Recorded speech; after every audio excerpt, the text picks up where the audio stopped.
The one I would want if I did go hunting.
council tonight the strength and the understanding of the issues, the strength and the courage to do what is right and what is in the best interest of our citizens.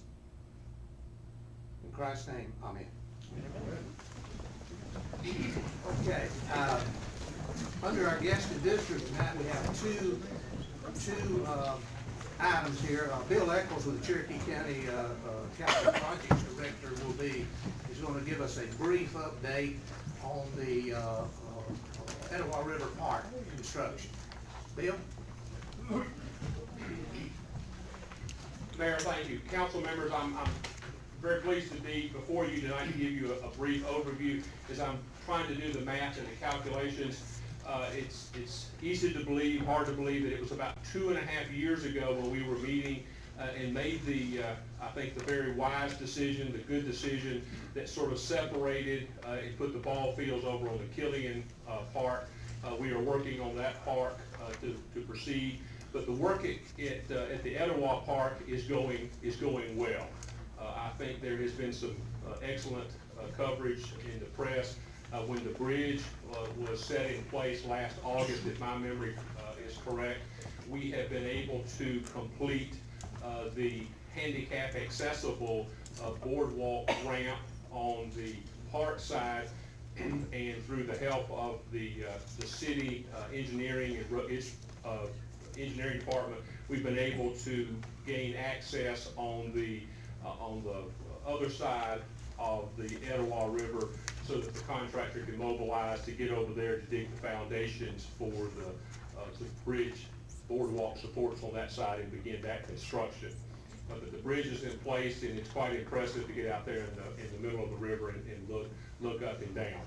But the other things that are important is that we are proceeding with a schedule that should have the park complete before June of this year. I think it's no exaggeration when the papers all tell us that we had the 5th wettest year on record. The contractor, we're in very good hands. Georgia Development Partners has worked very well through the inclement weather. Some of you will remember that the soccer fields were underwater last August. They also suffered some underwater backup, I think, in December, but we were able to work through that. We are also on that schedule is within the contracted completion time that the contractor has. They have been granted some extensions in time because of the bad weather, but they are working to complete within that projected June of this year time period. I can also report to you that we are still within the budget of the money that was from the county park bond program, and with the additional money that the city put in at the time of the award of about $418,000. And then I think it speaks for itself, again, the wise decision with the adding of the amphitheater. You need only come down Brown Industrial, and the new amphitheater is just dead on center. It gives you a real sense of what that amphitheater is going to look like as a real focal point as you come into the new Etowah Park.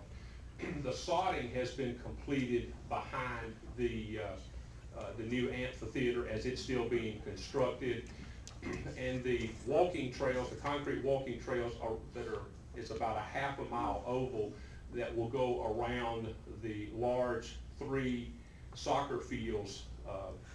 That concrete walkway has been poured for several weeks, a few months, and the contractor has been working to complete the preparation for the sod that will go down within the large oval walking track. The installation of the underground sprinkler system has been done, and they are doing the final grading to address that. But as you can imagine, with the cold weather, it's too cold to fine grade and dress that. And then when it warms up, it rains on us, and it's a little bit too salt and too wet to get the large machines in there. But Georgia Development understands that. They're working as best they can with the schedule, and I think we would all agree that we don't want them to get in there early and to do more damage on a wet condition. They'll know that right time. We've also worked with the railroad to improve the crossing into the park. That work has been completed. The clearing as you come down again, Brown Industrial, has been completed in our work with the railroad, which again just gives you a nice visual perspective of when you come into the park that you really are entering something that's going to be well received, I think, in a most attractive park. As you'll recall, we also have a concession and a restroom building there. We also have some seating areas around the oval. We have a large pavilion that has picnic tables under it that folks will have an opportunity to enjoy. There's also a playground. The playground equipment has been fabricated and has been delivered to the site, and we think that playground equipment should be installed within the next week to 2 weeks as they move to get that work done. But the park speaks for itself. As I say, we're on schedule for a little bit later completion, but still within the contracted time. And as I report, we're still within the budget that the city has given us and that the park bond put forward. So a good news report, Mayor, City Council, for the citizens of Canton and for Cherokee County. Thank you. So we're looking around June to be able to use the walkways essentially, right? We think that, the park will be complete. One of the things that we talk about in our meetings every 2 weeks is by that late May or June date, we'll certainly have all the sod down, and we'll be able to have it start to green up so that we'll know that we've got a lawn that's acceptable, that is what we contracted for, that we can begin to use.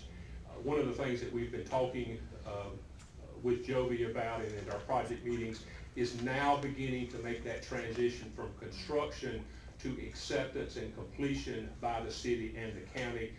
We'll begin working with Joby, your city engineer, so that he can reach out and talk to various departments for maintenance, for upkeep. There'll be training at the end by the contractor on the irrigation systems and just all the various components of how the lights operate and things of that nature as we begin that transition. And then I'll work with Joby again in the city manager to make sure that the acceptance is correct.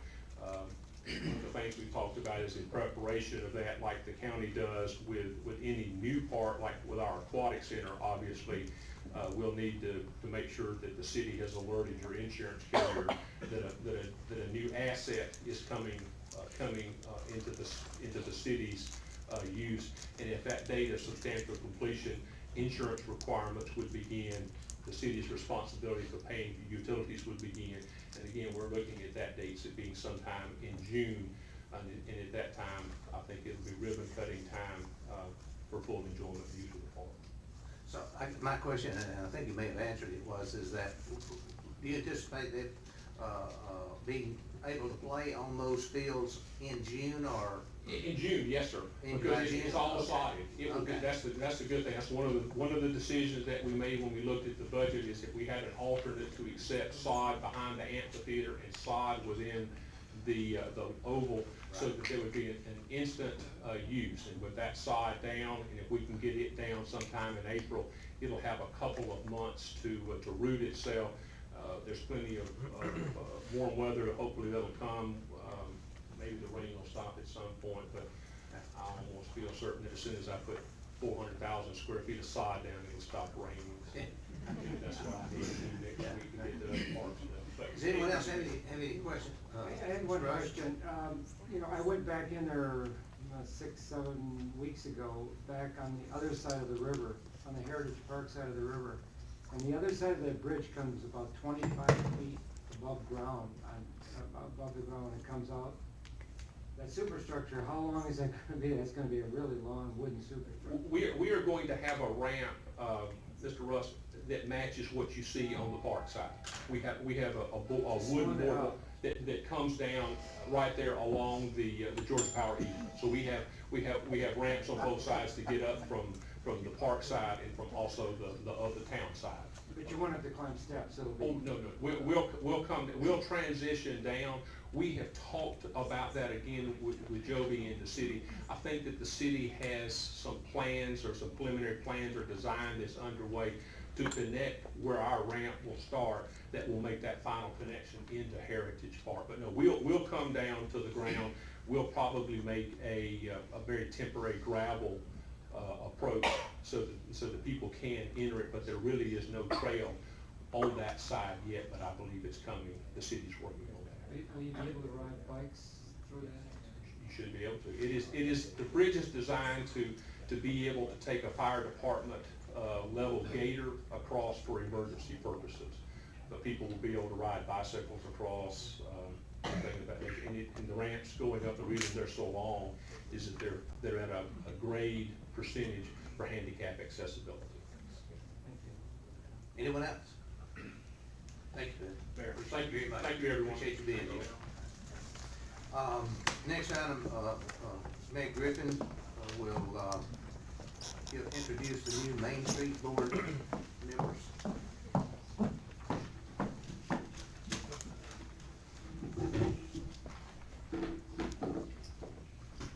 Good evening, Mayor and Council, and I wanted to take a few minutes tonight just to give you an update on the Canton Main Street program. You should have in front of you our strategy and timeline for the work for 2014. This was recently submitted to the Department of Community Affairs in order to successfully maintain Canton's Main Street status for 2014. I hope you will take some time to review our plans. I'd also love to hear any suggestions or ideas or comments for Main Street. In addition, I'd like to take this time to introduce our 6 new board members that were recently appointed. If they could please stand. First is Sherry Cloud, a partner of Bunker Design Collaborative. Jennifer Dunn, owner of Social Street Media. Lisa Perilla, owner of Practically Perfect Day Spa. Putnam Galt, owner of Galt Landscape Company. Joseph Guinup, owner of the Painted Pig Tavern. And Scott Lavelle, owner of Technical Resource Solutions. We're really excited to have them on our board and really appreciate their enthusiasm for our downtown. I'd also like to take this time to introduce our new executive committee for 2014. Pat Gold as our president. Come on, stand up. Michael Buckner, vice president. Ferris Yon, treasurer. And Jeff Brown, secretary. Lastly, and I promised Mr. Cummins I would be very brief, I would like to present 2 awards to our former board members for their service and dedication over the past several years. Their vision for Canton turned what was the Downtown Coordinating Committee into Main Street and ignited a passion for our downtown that's shared by many. The first thank you is to Nell Magruder for her time on our board. I do have an award, so Nell, if you want to walk up here. We will miss her greatly. We know she's not going far, and I can always call her. In fact, I could walk to her house. Thank you so much. You said well.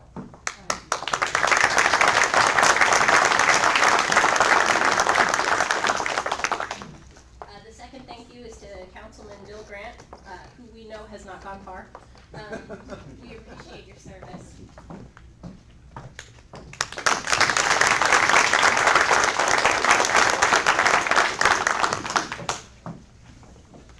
How'd I do? Did good, really good. Congratulations to Nell and Bill, and I want to thank every one of you, your new members particularly, that are willing to serve on the Main Street Board. It's a great organization now, and a lot to do, and it's something that is going to invigorate this city for years to come. I mean, we've really come a long way in a few short years from the Downtown Coordinating Committee 6 years ago to the Main Street Board that we have today. So I really appreciate all the work that has gone into it, and I can tell you the new members, the old members are going to expect you to work. So thank you for being there. I appreciate it very much. Okay, next item. Have consideration to approve our agenda. We have a motion and a second. I have one, I'd like to make one correction under number 13. fourth sentence down, man. I think the motion with regard to the appointment of, Mr. Cummins for the interim city manager should read with full authority. Are you talking about in the minutes? Yes, that's all. We're not there yet. Hold on I'm a minute. sorry. We're not quite there yet. I'll get back to you there. Yeah. If possible, and everybody agrees, I'd like to move item L under new business to the beginning of new business, because we have people here that will answer questions relative to our health insurance, and we don't wanna keep them, I don't think, through the whole meeting. If anybody has any objection, I'd like to do that. Anyone have any objection to that? If not, under new business, item L. Just precede, be the first item under new business. Okay. Okay, we have that change. Any other, changes? All right. With that change, those in favor signify by saying aye. Aye. Opposed, no. All members voting for the motion. You have in your package the minutes from, January 16th meeting. Are there any changes or corrections that need to be made? No. Mr. Rush? Under number 13, Mr. Mayor, where it comes, where the motion was made to, appoint, Mr. Cummins as the interim city manager, the missing words are with full authority. That should be included. That's where the motion was made. Hang on just a minute here. Under 13? Yes, sir. Okay. Fourth sentence down. Yeah, I got you. With full authority. You're missing, and it was definitely part of that motion. With that correction, anyone have any objection to that? Okay. With that correction, is there any other discussion? Okay, we have a motion to approve that with that correction. So, Okay. Those in favor signify by saying aye. Aye. Opposed, no. All members voted for the motion. The minutes are approved with that addition. You have in your package also the financials of December 2013. Any questions? We have those here to answer them. If there's any questions, that is for informational purposes only. All right, if not, we will move to our 10-minute public input period. And we have Mr. Jim Wyndham signed up. Mr. Wyndham, you want to?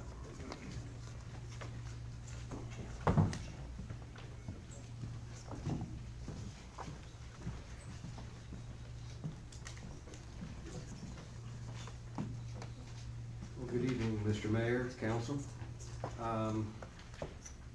Most of y'all know me, you've seen me before, we've talked about my concerns for the streets in Great Sky, and I'm not here for the usual supplicants and pleas. I'm here to direct one of my comments to a subject you have on the agenda tonight, and that's your stormwater revision. It's my understanding that the stormwater fund is specifically designed to do a number of things, one of which is to provide funds for the abatement of direct physical damage that may be occurring when stormwater is adversely affecting private property.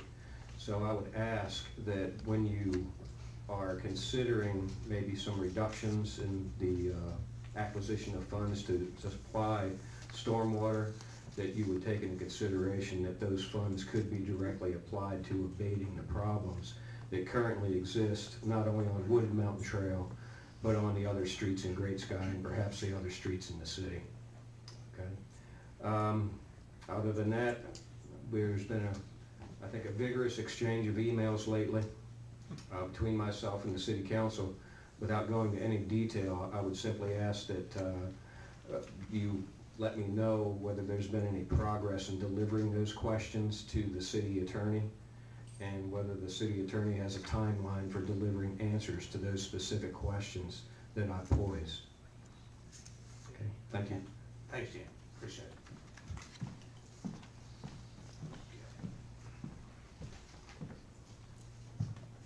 Under old business, the discussion of the athletic field management, Councilman Huffman. Well, thank you, Mr. Mayor. When I put this on the agenda, I wasn't aware that Mr. Evans was gonna be speaking. Okay, now this is about the management though. I realize that. Okay. So, that lays a kind of the base that things are growing to an end. Definitely in the, very, very near future. And it just brings to the, point that we got to make some decisions on what we're gonna do. And right now, I just don't see any action being taken, and I don't wanna get into a position where at the last minute, we scurry around trying to put something together that may or may not, be in the best interest of the city. In addition to just this one field, we've got other fields, and that it's an appropriate time that we incorporate those into a master plan for the fields.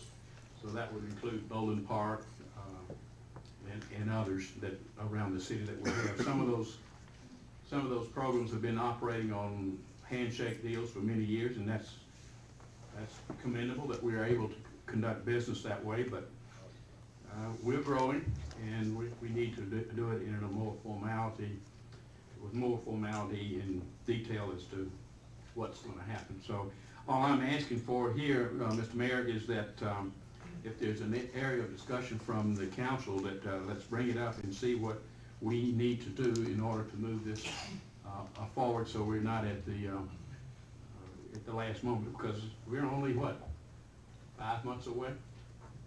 And if we were going to use it for play, they are already signing up for other fields right now. Quite frankly, that might be a little early for us to schedule play on those fields, because we don't know if they're going to green up in time to handle play this year. We surely hope they will, but those are the questions we need to answer. So I'd just like to open it up, Mr. Mayor. Anyone have any comments? Well, maybe we will try another round of our athletic field management committee, which we have. Maybe we need to schedule another one of those meetings and get some direction. Yes, ma'am. Do we have a list of companies that are appropriate to do this management, how many they are, and have we gotten any estimates on how much it will cost for them to manage our fields for us? No, we don't. We only know of 2 organizations right now that we've been able to identify that I know of. One's the county and one's the Y. I don't know if the county has shown any interest. They haven't said anything to me, and at these park meetings that I go to, it doesn't even come up for discussion. The Y is interested in doing something and wants definitely to talk to the new members of the council in order to make sure they understand what the Y can or cannot do. But no, and then we could do it ourselves, which would be a third option, and that would be a big chore right now. Mr. McGregor? Do we know who manages the private fields? Are there private fields in the county? Do we have any idea who manages other fields in other counties, such as Forsyth or Cobb? I do not. The only thing I could say is generally the county runs them. If it's a bigger city like Roswell, they run their own. If they're private schools or church, like I know some of the larger churches, they have their own leagues and they run their own fields. So when you get into the private sector, I say that wherever that field is usually a school or a church joining it, and they tend to run those fields. There are, like the park that's being built over for the Univita. I think it will be run by the county, but they will turn over a good part of that running to the, help me if you would. Dizzy Dean, thank you. To Dizzy Dean to run it. These soccer fields, I really don't know the answer to that, if there's another association to do it. There is an association right down to the foot of the hill that is heavy involved in soccer. But these fields, we don't want to tie them up to where they are totally tied up by one association, because it is a city. We got to make sure that, and I think there has been some preliminary work as to priorities on the field, to where certain organizations would get a higher priority than others. But we got to share those fields. Okay. Okay, let's see if we can't, perhaps, get another, go with at the committee that we had set up before, and we'll kind of talk and see what direction we need to take from that. We'll try to do that relatively soon. Discussion of staged rental policy, this keeps coming up. Yeah, and it's the same reason, is that we've had a change in council, and we beat this one up pretty good on the last council, and I don't think we really resolved it, if I'm correct, Mr. Mayor? I don't think it's been totally resolved at this point, no. The good thing that's happened, is my understanding that the stage has been moved to the back parking lot here at the city, which kind of helps our streets department out a great deal in scheduling their work schedule and moving that stage around to events, because most of the events are downtown. And now they can just run their truck over, move it right downtown and back without having to cart it from south of the city there. But no, I don't think we've come up with any particular resolution as to how we should handle that policy. I don't know if, Mr. Mayor, if you're looking at two things that are, the first, A and B, both of them have some similarities. Maybe they should be incorporated into one. That very likely could be, and we may do that. Let me give some thought to that, and we may add another individual to the Very good. committee that we had originally to study the management of the recreational parks, and just maybe take up both of those issues in one group, one committee. Jack? I know we talked about the state policy. One thing was city-sponsored events that we had that benefited the city, and then also we threw around events that we had used the stage on a continuous yearly basis. Those might be some of the ones, and I think we all kind of agreed on that, but there was nothing ever finalized on it, so I'm with you. I think we still need to meet on both of those and get something concrete, but I know that was what we were looking at, was city-sponsored events, and also Right. different events that they had used that stage for year after year after year. I believe that committee that we had originally was Mr. Cummins, you, and Mr. Huck. That's right. May want to revisit that, and we may need to add one to it. You'd like to be on that? Sure. Raise your hand. I have a question there. Go ahead. Sure. Are you getting input from Tourism Main Street and our Main Street Director on the usage of the stage? They use Go ahead. it. Megan and I have talked this and about this and identified a lot of things that need to be established in the policy or procedure. For example, do we have an inside the city only policy? Another thing is complimentary usage. If yes, who's entitled to it? Rental to third parties. We really need a policy on that, a procedure to be developed there if we're gonna do that. The determination of what's a fair deposit, what's a fair amount of rent. Megan and I are of the, when it gets to the sound system, we've more or less agreed that we think a sound technician should be included with the sound system, because when we let people change it, fool around it, there's a problem of it coming back damaged. So that's another thing that needs to be decided. The storage location, I did ask that it be put behind here That'll reduce the amount of miles that it has to be taken to and from, so that's already been taken care of. We did get an estimate of costs to bring it up to par, about $1,000 worth of types of repairs. And then the last thing that really needs to be laid out is the process of scheduling, who does it and how is it scheduled. So those are some of the things that can be presented to the committee. I have checked with the other organizations you talked about, but Megan and I have discussed this, so. Okay. Mr. Mayor, one last comment on going back to the park, considering these are possibly, well, have a lot of similarity.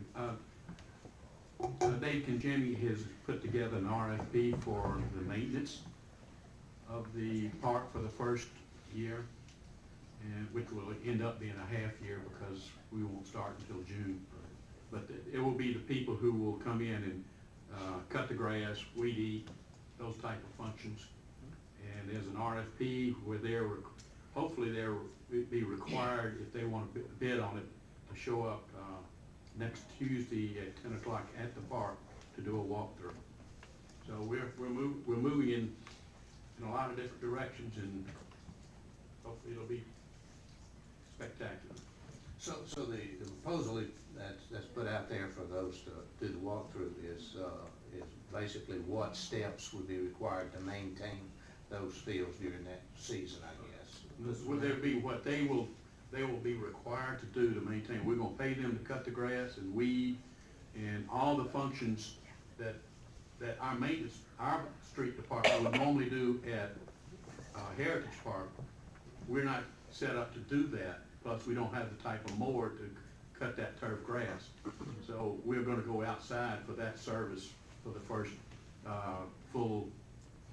last half of the year. Actually, the RFP has identified what needs to be done, and it's already opened up. And we budgeted last year, rather than doing it in-house, we budgeted to contract that half a year out. And so we're now waiting for the walkthrough of contractors that might be interested in doing that. And then, of course, we'll be waiting for the actual proposals that they would return with. May I make a statement to Mr. Cummings? Came out in the meeting this morning over at the park with Georgia Development Partners and Bill Eccles, and it's the subject about whether it's a priority or whether it is mandatory, whether the people who want to submit a bid have to be there to do the walkthrough. And Bill is a very convincing person. He's done a lot of this, and he just says, if you want a lot of value in your bids, that you need them to be there to see what has to be done. Otherwise, and they also see who they're competing against. And he says that's a value to the citizens because they're going to get a much closer bid. They're going to be closer together. They know they can't shortcut some of the things. Where if somebody is not present and they just look at the plat of what's required, they'll tend to come in and shortcut things, and you might not get what you want, although they might be the lowest bid. So if that's not required, Mr. Cummings, I don't know if it's too late to require that or not. I don't know if that's stated in the RFP or not. I don't think it, I think it was highly suggested that they be there. I don't think it was. I think that's. So anyway, at the next meeting, we should have a report on that, I would hope, as to. I don't know when the bid on that particular part. I don't know. The walkthrough though is on Tuesday. Okay. Yes, it is. Not the bid. I got you. Okay. All right. Item C, under old business, discussion of the Snobble Dam monitoring contract. Mr. Cummings? Yes, we have three basic functions that go on relative to the reservoir and the dam, and they're divided into quarterly monitoring and reporting services.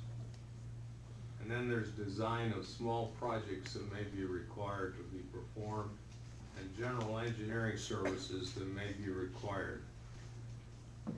Schnabel is the expert, and they have bid $300,000 for a 5-year contract. That means it's $75,000 a year, and our share would be $15,000 a year.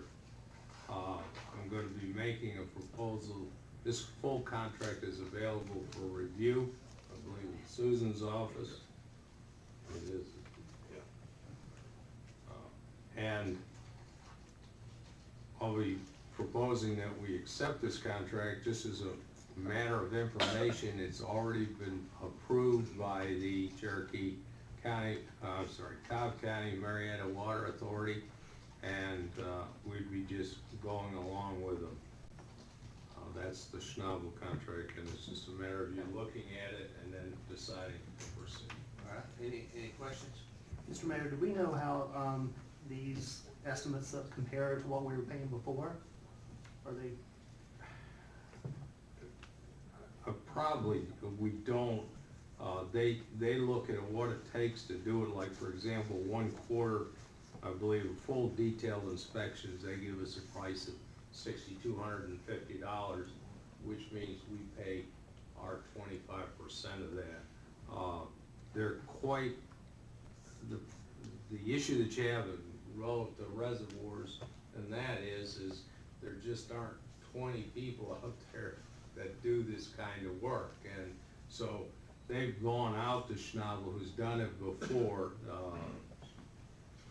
You know, is it the right price? I don't know, but do we have we've had good reliable service from them, and it's sort of like at the level of expenditure, just how much more do we want to take relative to the risk of having it done right when we're looking at a total expenditure of $15,000 a year. I mean, we could go out and say that Cobb County Marietta Water Authority, we want to get quotes and all this, but it seems like an overkill for the amount of money versus the value of that asset and the experience that they've shown that they've had. No, I agree. I was just curious how it compared to the last contract. I mean, if it was $100,000 a year expenditure to us, I think we would take an entirely different approach. But that's as we know, 20 million plus asset to us, and that's not the total asset. So when we look at the monitoring and the cost to ensure that it's right, it's a relatively insignificant relationship. We could have Nathan gather that information as to what it was last year before our next council meeting. You'd have that. Mr. Russ? Mr. Cummings, I'm sure this is what you meant, but the contract was for $75,000 and you're referring back to $15,000. I'm sure you mean but it's $17,500 really, isn't it? A fourth. It's a fourth of 75. No, the 75 is our 5 year, that's our cost. total amount. Yeah, it's a fourth. It's our You're right. contract. Yeah, I know that's what That you is meant. correct. I know that's what you meant, but I Yeah, just. it's 17.5, not the 15. Thank you. I know that's what you meant. That is but correct. yes, 17.5. I Thank you. misstated. Now this is a 5-year contract, is that It's a correct? 5-year contract. And now, that can be terminated by either party at any time? I don't remember what it says on that. It's been a while since I looked at it. As far as I know, it can be. I don't know. David, do you know? Yes, Ken. Okay, good. That answered that question. Anything else on that? Okay. Next item, item D, discussion of ESI wastewater plant construction management. Mr. Cummings. Yes, there's an update on the wastewater treatment plant. The funding, we have gotten the loan documents, and they have been signed by the mayor. I don't know where they've gone after that, but they're in the process. The loan has been approved. We are in the process of approving or finalizing the contract with the construction company, which is Heavy Constructors.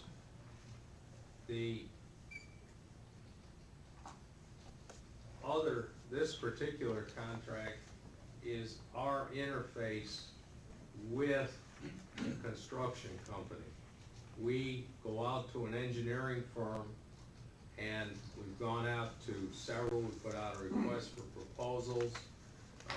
ESI is the lowest bidder and had the highest ranking of all the proposals, and this contract is also down below for your review. Its total amount for managing the entire repairs and renovations or enhancements to the waste treatment plant is for $344,920. Again, I said they were the lowest bidder, and they were also the highest ranked by a point system. All that information is also available with Susan, so that before we come to vote on it, you can take the liberty to go and look at that if you have any kind of questions. But they, in essence, provide on-site management of the construction company and the construction process. They report back to us any issues they have relative to the construction that might come up during the process, and then we have to get involved into the decision-making process of how we proceed. They come up with a change order. Of course, that would have to come to council because that would be a change to the original contract. But that's their process, is to manage the actual construction that goes on at the site of the wastewater treatment plant. Okay. I have a question. I'm sorry. Mr. Collins, if ESI was managing the contract and the contract design called for an incorrect management, incorrect design, and something was wrong, and they caught that, what would happen to the project? Would it stop until it's corrected, or what? Well, What's their responsibility? we've had, there's an issue because what we have is, we have in essence 4 parties that are involved in this process. We have the actual construction company. Well, I'll start with the first one that was involved, was the design engineering company. They designed how that plant is to be constructed. Then you have the construction company, and now you have the contract manager or the actual construction management, which is ESI, or we're proposing ESI, and the 4th party, of course, is the city or the owner, which we are. To get to your specific question, if the contractor comes up with something that needs to be changed, the engineering firm would look at that and bring it to our attention. There's one of 2 ways in which to make that change, and there are ramifications. You could allow the management company that's managing the construction to do the change, or as what has been preference in-house would be to go back to the original design engineer and have him review the change. Both processes, either way, has pros and cons. The con of allowing the construction management company to do it is the liability of the original design company is affected. It's like buying a car, and they've designed this car, and another company changes the transmission and the engine doesn't work. Whose problem is it? The design company would say, not my problem, you changed the product. The construction management company that made the change, it said, well, it's not my problem, it's the engine. I didn't touch that, I changed the transmission. So you get into some problems doing that. So in that respect, it's favorable to stay with the designing engineering firm to make changes. The con is it delays the process of moving forward. So depending on how responsive that design engineering company is, we could incur extra costs in the construction while we wait for a decision on the design. That's one of the problems on doing it with the design company. The second con is that the design company may, or design engineering firm may say, look, it's not a design error, do it the way we said. But the pro is, you've got full accountability. The accountability rests, you've maintained it with the design. So that's the real pro. Well, this is an $8 million project, so you can argue both. But I think these are the points you want to consider as we move forward. I think using this design, this engineering company for the construction management is a good idea, but you need to think about how you want to handle those design changes, because there are pros and cons. I think my question is more of the fact that if this ESI is the construction management company that is selected, and they saw a design flaw, would they have the power to stop it, to have the correct design, recorrected? Would they? Well, they'd have the power to stop it, but they would not have the power to authorize the change. They'd have to bring it back to us and say, time out, guys, we've got a design problem. Could you ever have then a stalemate where they would say, look, if you continue, it's a flawed It's possible. plan, and therefore are they doing their job doing that at ESI? Would they be doing their job to do that? Absolutely, that is their job. Their job is to bring those issues back to us. The problem, conversely, if you allow them to immediately make the design changes without bringing them back to us, you lose the liability. You know, who's got the liability for it? And the second problem that you run into is they're gonna charge you for those design changes, so you've got an increase. So it's... They're kind of a fail-safe in a way. Yeah. From the program. I mean, if they see something that's seriously wrong, then they have a responsibility to I call would it. think as a minimum, if they wanna make any changes to the design, it's got to be brought back to us.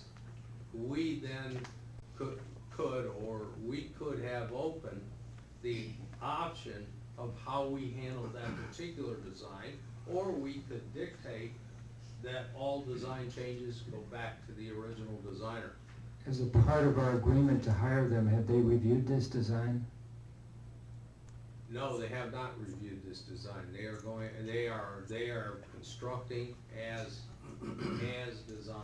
That is the instruction. So they'll see it as it happens, I guess is what you're saying. That's pretty much it. I think you have to understand, we've paid over $400,000 to have that plant designed. And as the one who is going to end up signing with this agreement for construction management, I do have a problem with two sections within that, which appears at least to allow for certain design changes. I don't want to By ESI? By ESI? Right.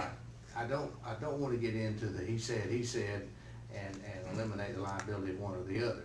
I think they have an obligation to bring to our attention any flaws that they may see. But I think it would be up to us and the design engineers as to whether or not we make those changes, or their function, in my way of thinking, is to make sure that that is designed in accordance with the plans that they have. Bill. Yeah, built in accordance with the plans that they have. You know, if you get two engineers together, you're gonna have two opinions. I don't care what you do, you have two different opinions. And I think they do have an obligation to bring anything to our attention without that. But I really don't think they've got the authority to stop construction at all, to be honest with you. And bring it to our attention. We could stop it if we had a problem there, but anyway. Thank you, thank you. Okay. And there are a couple of sections I do have a problem with that I mentioned to Mr. Cummins, and I will bring it back at the next meeting. Just a couple of things that I think needs to be stricken from the agreement there. Okay. Item E, update on the Hidden Valley Drive discussion for Cherokee County, Mr. Cummings. Actually, I put that in the management report, so I should have probably removed that, but it was based on Mr. Huffman's request. There are design changes by Joby West, and any council member that wants to go see them can go see them. It appears that not very much will be done before spring anyway, relative to it. But the interesting thing, the way I read it, is the county's gonna bring it up to standard before we accept it, so I that's. believe that's correct. That's about it on that one. Okay. Under new business, I believe we wanted to bring item L, discussion of employee health insurance enrollment, up to the beginning there. Yes. Okay. This year's been a difficult year for our financial people and human resources to negotiate a new contract for health services or health insurance. We have a broker who does it, and they've gone out and got several bids. The best set of options came from Blue Cross relative to both coverage and price. And the main reason that they did as well as they did is because they experienced a loss on us last year. The normal rule of thumb is 75 to 80% payment of claims to actual premiums. And last year we had 107% of claims to premiums. Now the reason they did so well coming back is they had a loss, and they want to try and recoup it by keeping our business.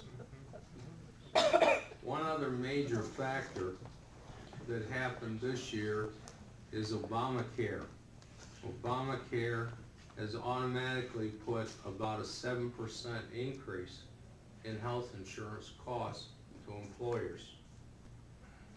The first set of quotes that we got, which were on keeping the same plan that we currently had, the percentage increase was around 29%, which, when we told Nathan that we just couldn't deal with a 29% increase. So we set two objectives. One, to stay as close as possible in as to what we have budgeted for an increase, which happens to be 10%. And two, to make the least effect or least negative effect on our employees. And what we have done is we have got about when we look at dental and we look, because actually we're going to get a better dental cost, but when we look at dental and health insurance, our increase is going to be around, let me get to the right page, you've got copies there, is going to be around 12.5% net. We're going to have approximately a $90,000 increase in cost relative to insurance. When we went to the second objective, so we didn't hit the 10% we had budgeted, we were roughly at 12.5. When we went to the second objective, we changed a few things that were primarily the family deductible, or the individual and family deductible went up.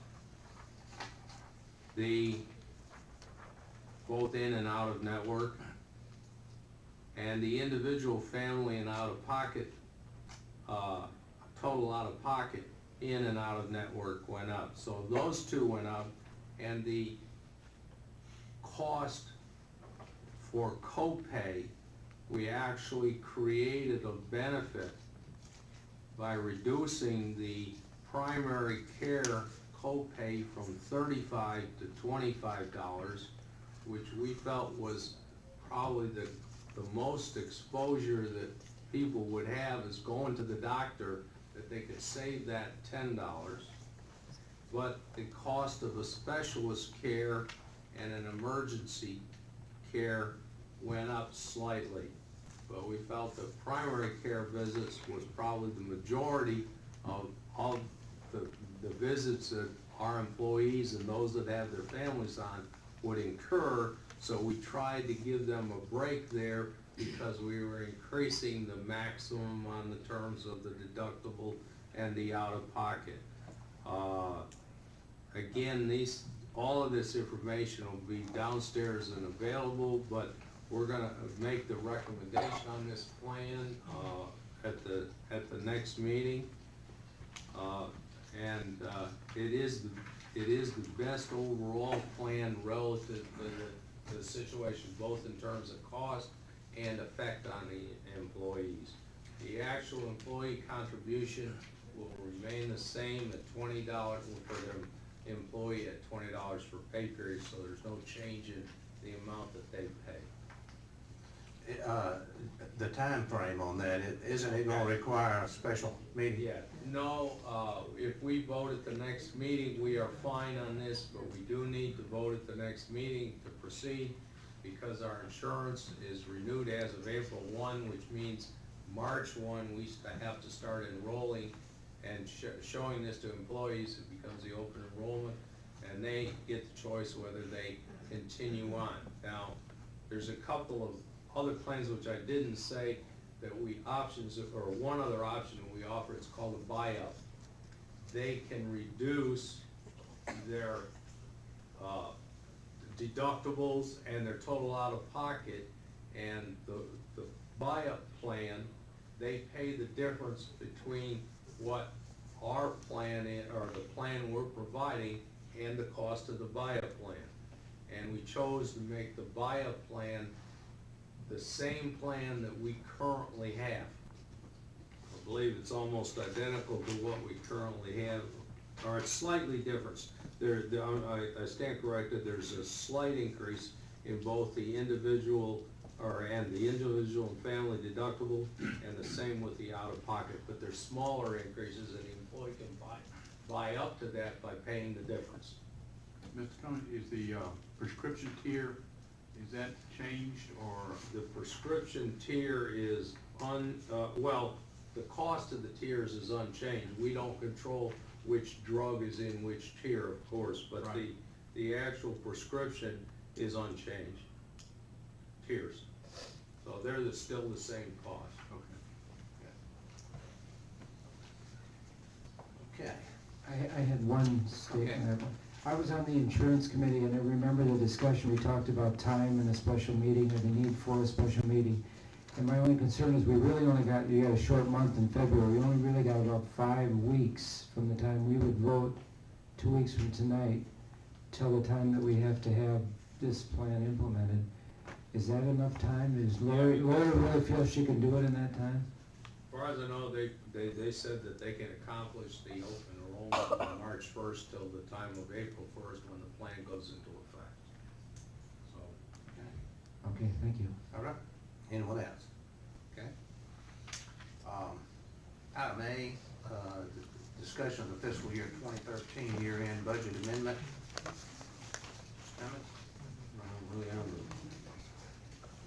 At the end of every year, in order to balance the budget, we have to make budget amendments. In your packet, the only thing I will tell you about it is like, for example, you show like in hotel motel, we were off by $700. It was $750, so we make an adjustment. It was misapplied to the hotel motel fund rather than the general fund. But as you go through all of these,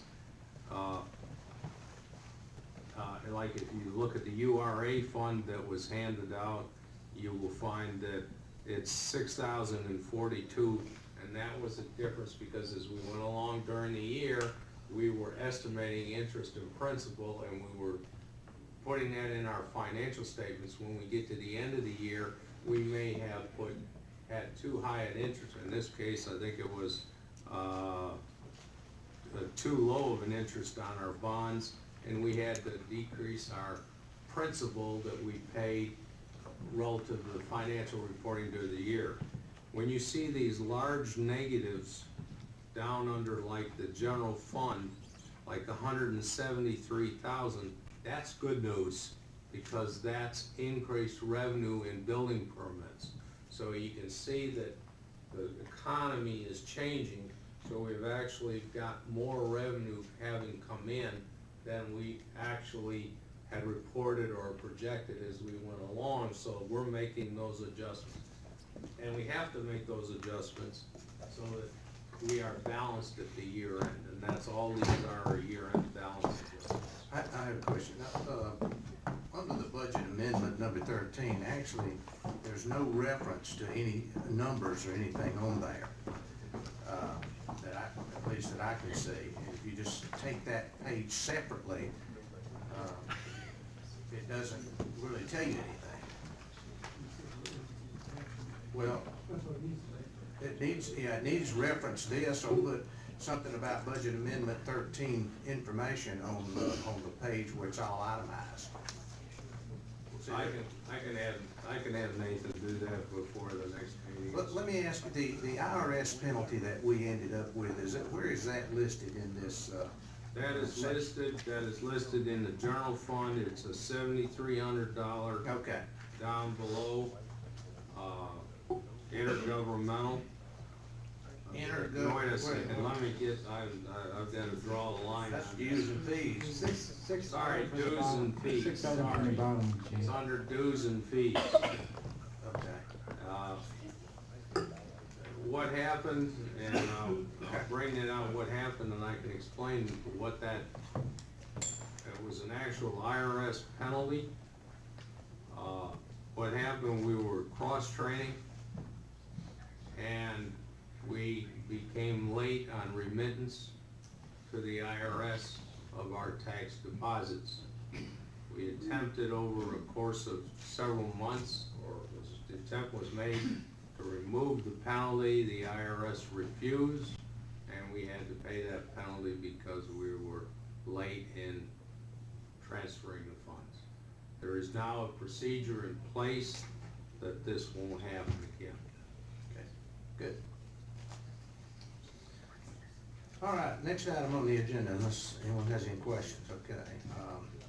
Discussion of the rental car tax. This is something that we talked about at length and multiple times in years past. And it's something that I feel very strongly about that we really need to move forward with. Many cities levy this tax of 3% on rental cars. The money must go to economic development. And what I would suggest is that that we take the budget from Main Street and others, but particularly Main Street, and that would be submitted to the city whenever the city is considering the budgets, and that this would be allocated for economic development purposes. I don't know that we could say that it goes, every bit of it goes to Main Street, but if they have good budget and good reasoning behind that budget, I would suspect that most of it, if not all, would go in that direction. That would be my suggestion. Has anyone had any comments about it? Yes, a couple of comments. Would that mean, Mr. Mayor, if we took those funds and put them into Main Street, that the city would then not have to fund Main Street on, like we have done in the past with certain projects? Well, that would really depend on what their budget submission would be and what the council wouldn't have to do anything, technically. But I would anticipate they probably would. I'm not convinced this is the time to do this. I know that you're in favor of it. I'll bring out what was discussed in previous councils that did not want this because it's primarily taxing one business. There's two rental cars places, but there's only one of any significance. And I just think that it's inappropriate to tax one business. The other thing is that because there is only one business, I would say if there's a car rental company looking for another location to put a place, this would be the appropriate place to put it because of the fact that we don't have that tax right now. I'm not saying that in the future, if there were two viable rental car companies here, I would be for it. But I'm not for it now for two reasons, and that's one, it's only on one business, and two, I think it helps us to bring in some business presently. Okay. Mr. Grant. Couple points, just a clarification. It's my understanding that this tax is more of a user fee that's paid for by the person renting the car, so it doesn't actually cost the rental cars, it doesn't punish them any other way. It's not costing any more money, so it's a pass-along fee. It's also my understanding that we now have a Hertz rental car in Canton. I saw the signs up over. Yep. Yes. So you're for it now. It's over in where the Cycle Nation is. Behind Johnny's Pizza. Yes. So I just saw the signs go up recently. So there is, and I don't think I don't think it's our issue that there's only, if there was only still one, and that's, that's more their issue. I mean, they've got the market cornered. Right. So, and when it comes to the funds and for Main Street, as far as what the city is funding now, being intimately involved in Main Street in the past, is that our Main Street program is severely underfunded compared to any other city. I think it's 1/5 of what the funding is for the Main Street program in Woodstock. And so I think that there is certainly definitely a need for increased funding based on budgets or projects that would, spur economic development. So I would be in favor for that reason. So. I think both Mr. Grant and Mr. Hoffman are using the term Main Street and economic development interchangeably, and it seems to me that as I look through this, it didn't seem to me that we're earmarking these funds for either of them. And I think there is a difference between economic development per se and Main Street. So are we going to earmark it for one or the other? I mean, I think economic development could include Main Street, but I don't think you want to look at it to be a conduit straight to Main Street for everything that comes in. See, what I was saying is that they would, Main Street and others would submit their budgets to the city while we are considering budgets in July and so forth, July, August, and that it would be up to the council, knowing the amount of revenue that was coming in, or anticipated revenue coming in from the rental car tax. Where does that go? I mean, it would be up to the council still to assign that revenue for economic development purposes, which would include Main Street, could include Canton Tours, could include some others. I got item number 6 coming up here, coming up, and we're looking for funds for $20,000 a year, so could it go to that? Could it go to the county? Theoretically, sure. Okay. Yes. 3 questions. In this Excise 6, it says 10 or fewer passenger vehicles. Okay.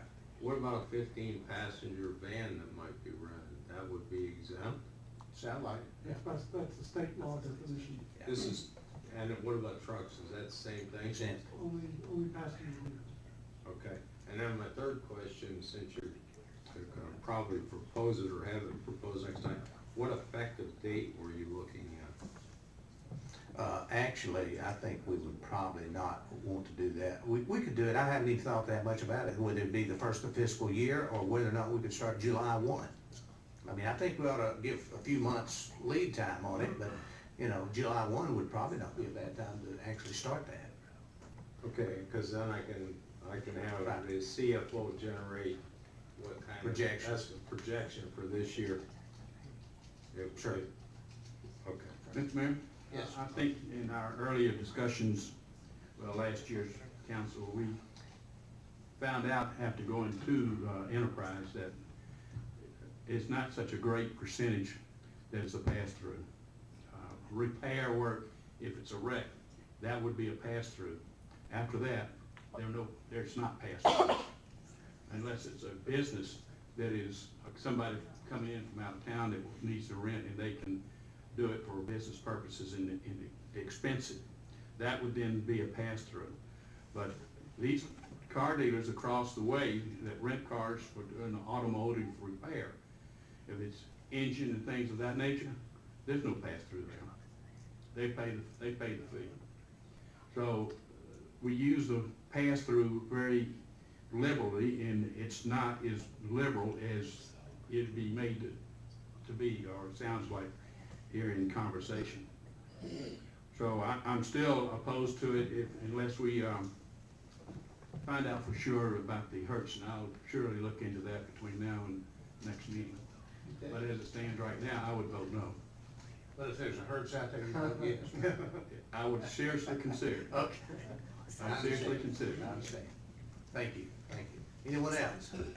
Just one quick comment, Yes. Mr. Mayor, that, I checked, just on Enterprise today, the standard, calls for a standard one-day rental, and I think what we're talking about here is the pass-through fee, which is, I think, $1.50 or less per day, so just kind of put that in perspective, so.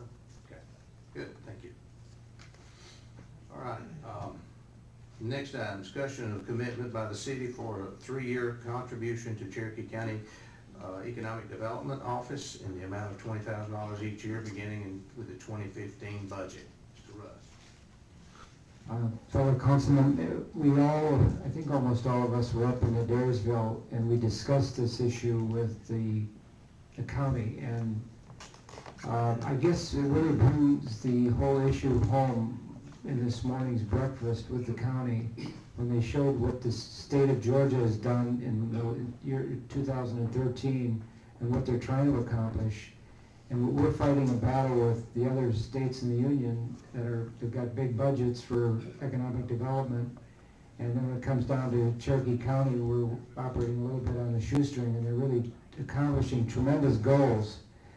But basically what they're asking for is our contribution for a total fund of $100,000, $20,000 from us, $20,000 from Woodstock.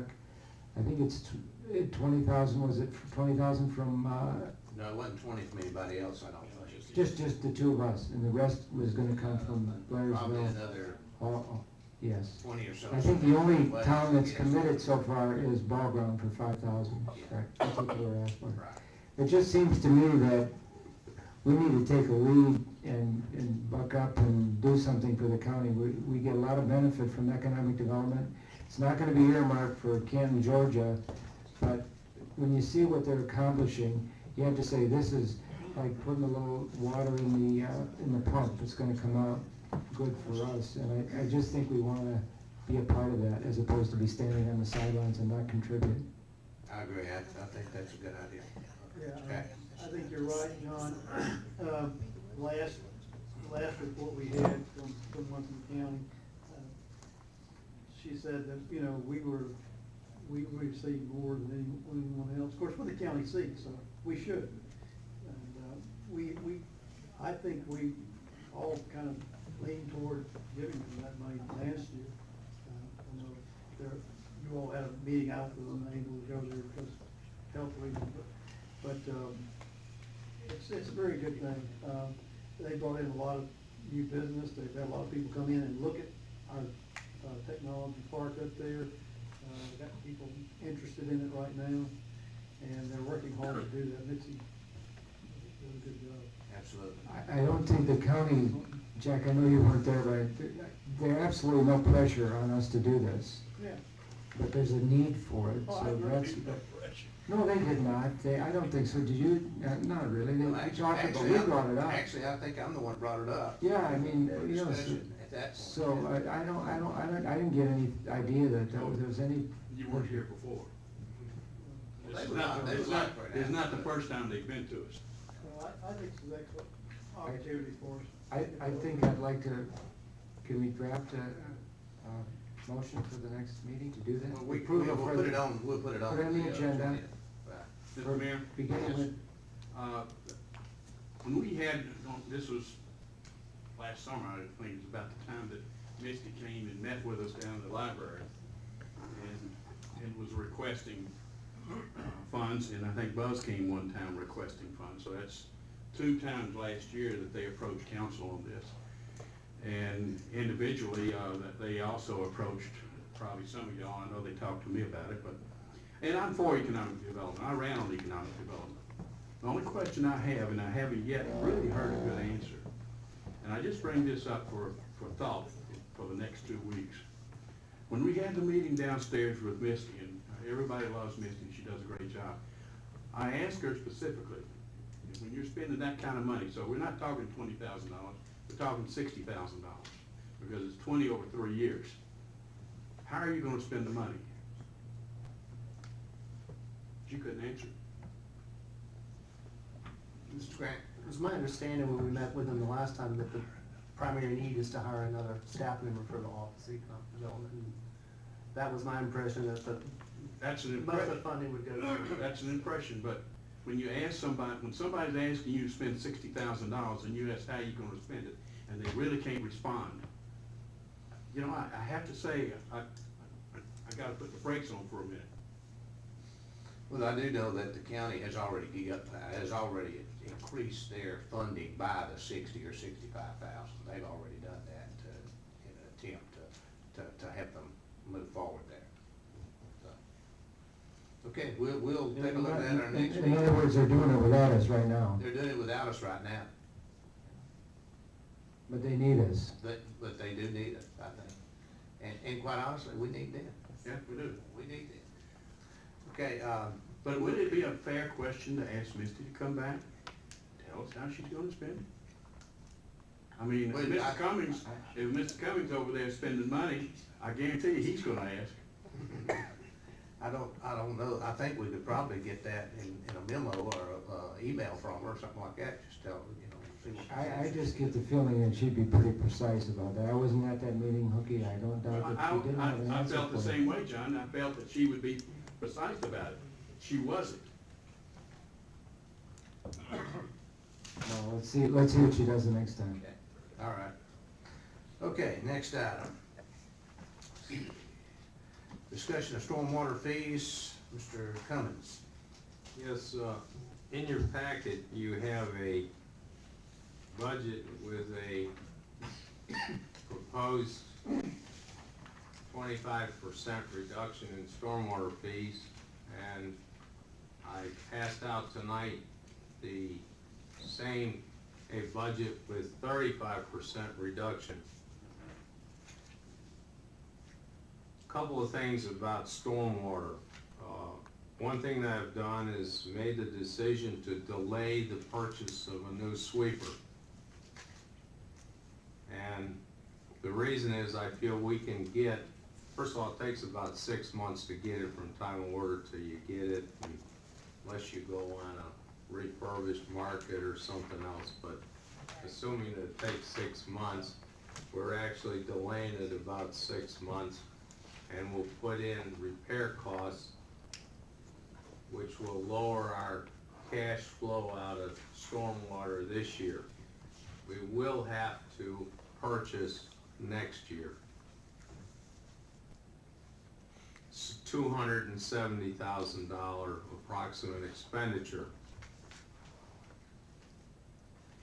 Another thing that I've done is we file annually to the EPD a report, and in that report we have in past times locked ourselves into the use of that street sweeper as to being used 29, well, it was initially 32 hours a week, and it was reduced to 29 hours a week, and we told the EPD that we would use that street sweeper 29 hours a week. I have, in the updated report, or the report to be submitted, I have changed the language to say that we will sweep and clean our streets the equivalent of 29 hours a week. But the method that we use to keep the streets clean will be then left to our discretion, whether it's done with a sweeper, whether it's done with a vacuum truck that pulls leaves out of the street, whether it's done with 2 men and a broom. We will keep our streets clean, and we will spend on average approximately 29 hours a week. So I've maintained the same objective, keeping our streets clean, but gave us more flexibility. What occurs now with that street sweeper is that it drives around town looking for where the streets need to be swept with its brushes up, and then when it finds a place that needs to be swept, it sweeps it. I will be changing that process over the next couple of months. We are going to do spot cleaning. We're not going to drive an expensive truck all around town that takes wear and tear when we can do a drive-through to identify first where it needs to be done and then send the truck to do it. We'll be doing the same thing with the leaf truck. But anyway, the capital expenditure's been pushed to next year, and we'll budget for it. The reason I did the 25% reduction is because when you reduce the revenues by 25%, it generates a new revenue. I have to look at a full year. The half year I can't just look at, which is the remainder of this year. When I look at the full year of fiscal year 15, 25%, and until we get into the budgeting process, the revenues would equal what we spend in the budget, less this stormwater expenditure. So making the assumption that what we have in this year's budget for all of the projects that are identified and everything, looking forward to next year saying it's the same amount of money, 25% reduction would give us revenues equal to that kind of budget. We can do 35% though. And the reason we do 35% is at the end of this year, after subtracting out the cost of the street sweeper, we will have approximately a full year's reserves, assuming we don't use very much contingencies over and above our budget this year.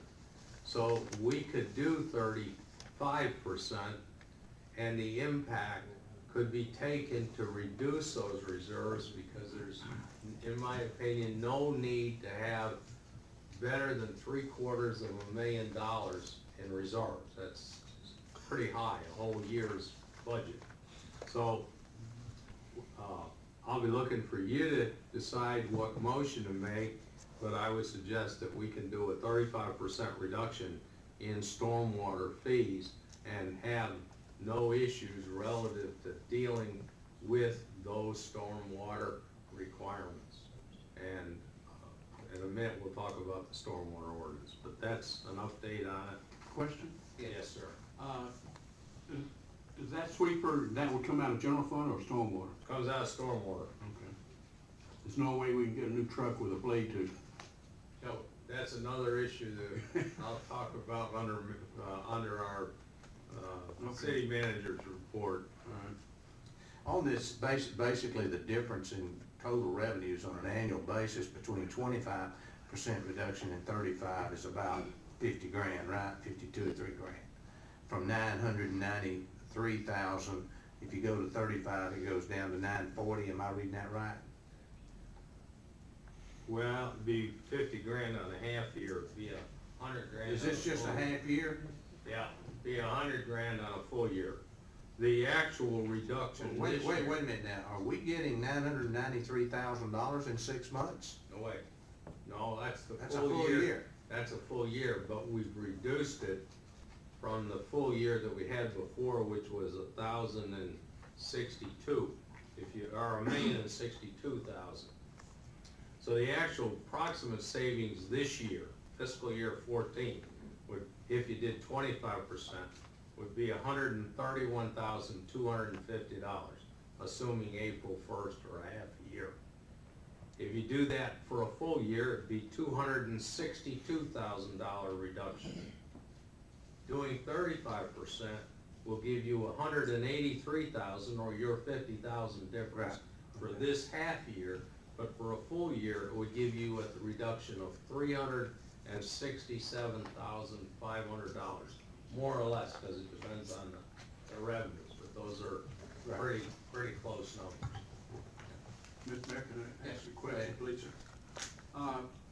When,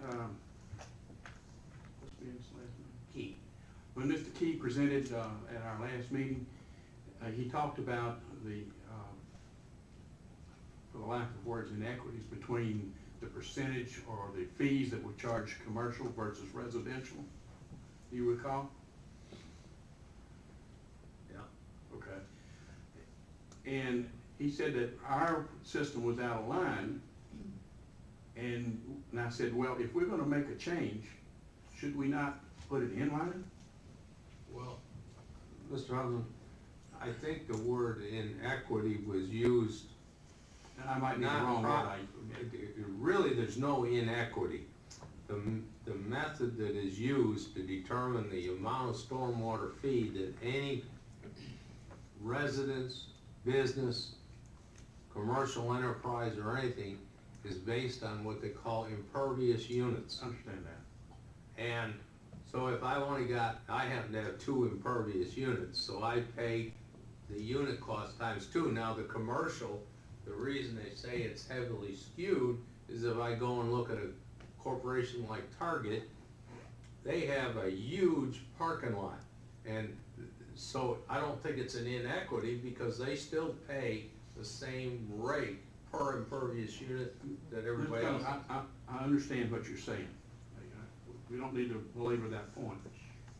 I'm just saying the man said that we were out of line. I'm saying, tell us where we're out of line and how to fix it. Well, I don't know that we are out of line.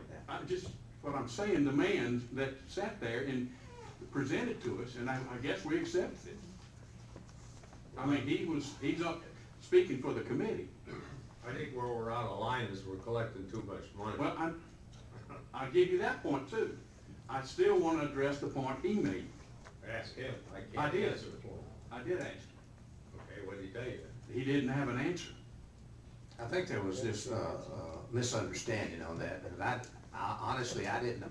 I think he was saying that so much more of our money actually comes from commercial, and it's not an inequity, it's just that 70% of the money, I think, on stormwater comes from commercial enterprises, but it's because they have so much more impervious surface. I don't think he said that it was out of balance, other than the fact that commercial does pay so much more, but Yeah, they're but paying we that same rate. We all know that. He was saying that our way we're charging was out of line compared to others. That's what I took from what he's saying. And I'm just saying, I'm not opposed. I just want to know, where are we, or if we are, where are we? And then make the appropriate changes where necessary. I'll try to get Ben to give you a call and fill you in on what he was saying, because I didn't understand it that way when he was here. I did understand him say, and I could see how it could be confusing, is that the commercial pays so much more than the residential. Well, they do. Yeah. But they're paying at the same rate. They just got so much more impervious surface. I understand that point. And I think that was It's not hard to understand. a mistake there, or misunderstanding actually. Anyone else? Yes, I'm I sorry. have 3 questions. Go ahead. Mr. Cummins, how long do you think it'll be before we'll have to replace that sweeper? Did you mention that? How many years do we still have left in it, do you think? We'll budget for it this fiscal year 15. It'll be To buy a new one or lease a new one, whichever was most? Well, I'm personally against capital leases, because here's the problem with a capital lease. A capital lease, is a way around a requirement that we have no debt at the end of the year. So we have to build in that capital lease a clause that allows us to cancel at the end of a year so that we don't have any debt. Because of that clause, on a piece of equipment that's so specific, it's not like a vehicle that you could sell for anybody's use, we pay a significantly higher interest rate or leasing rate because they're exposed to the risk that at the end of a year, we tell them to take it back. So our end total cost tends to be much higher than if we do it outright. The second reason that I would say we would buy it outright is we're gonna be using it for those periods of years because we have a requirement that we have to fill, so it's not like we're gonna send it back at the end of the year. Thirdly, we have the cash in which to do it. So it's not a question we need to borrow money or do it. We have cash. We will have projected, it depends on the 35 or the 25. The 35 will have projected about $950,000 in cash at the end of fiscal year 14, of which we have to take 270 of that to buy the street sweeper, and we still have a healthy balance in the stormwater account to address any issue that might come up. And from year to year after that, you can make decisions. If we find that cash balance, or we have a huge stormwater issue taking away from that cash balance, we may have to in the future consider a rate increase. But I'm not saying we will. That certainly won't be in fiscal 15, and most likely won't be in fiscal year 16. So we can handle the decrease, have reserves, and replace our street sweeper.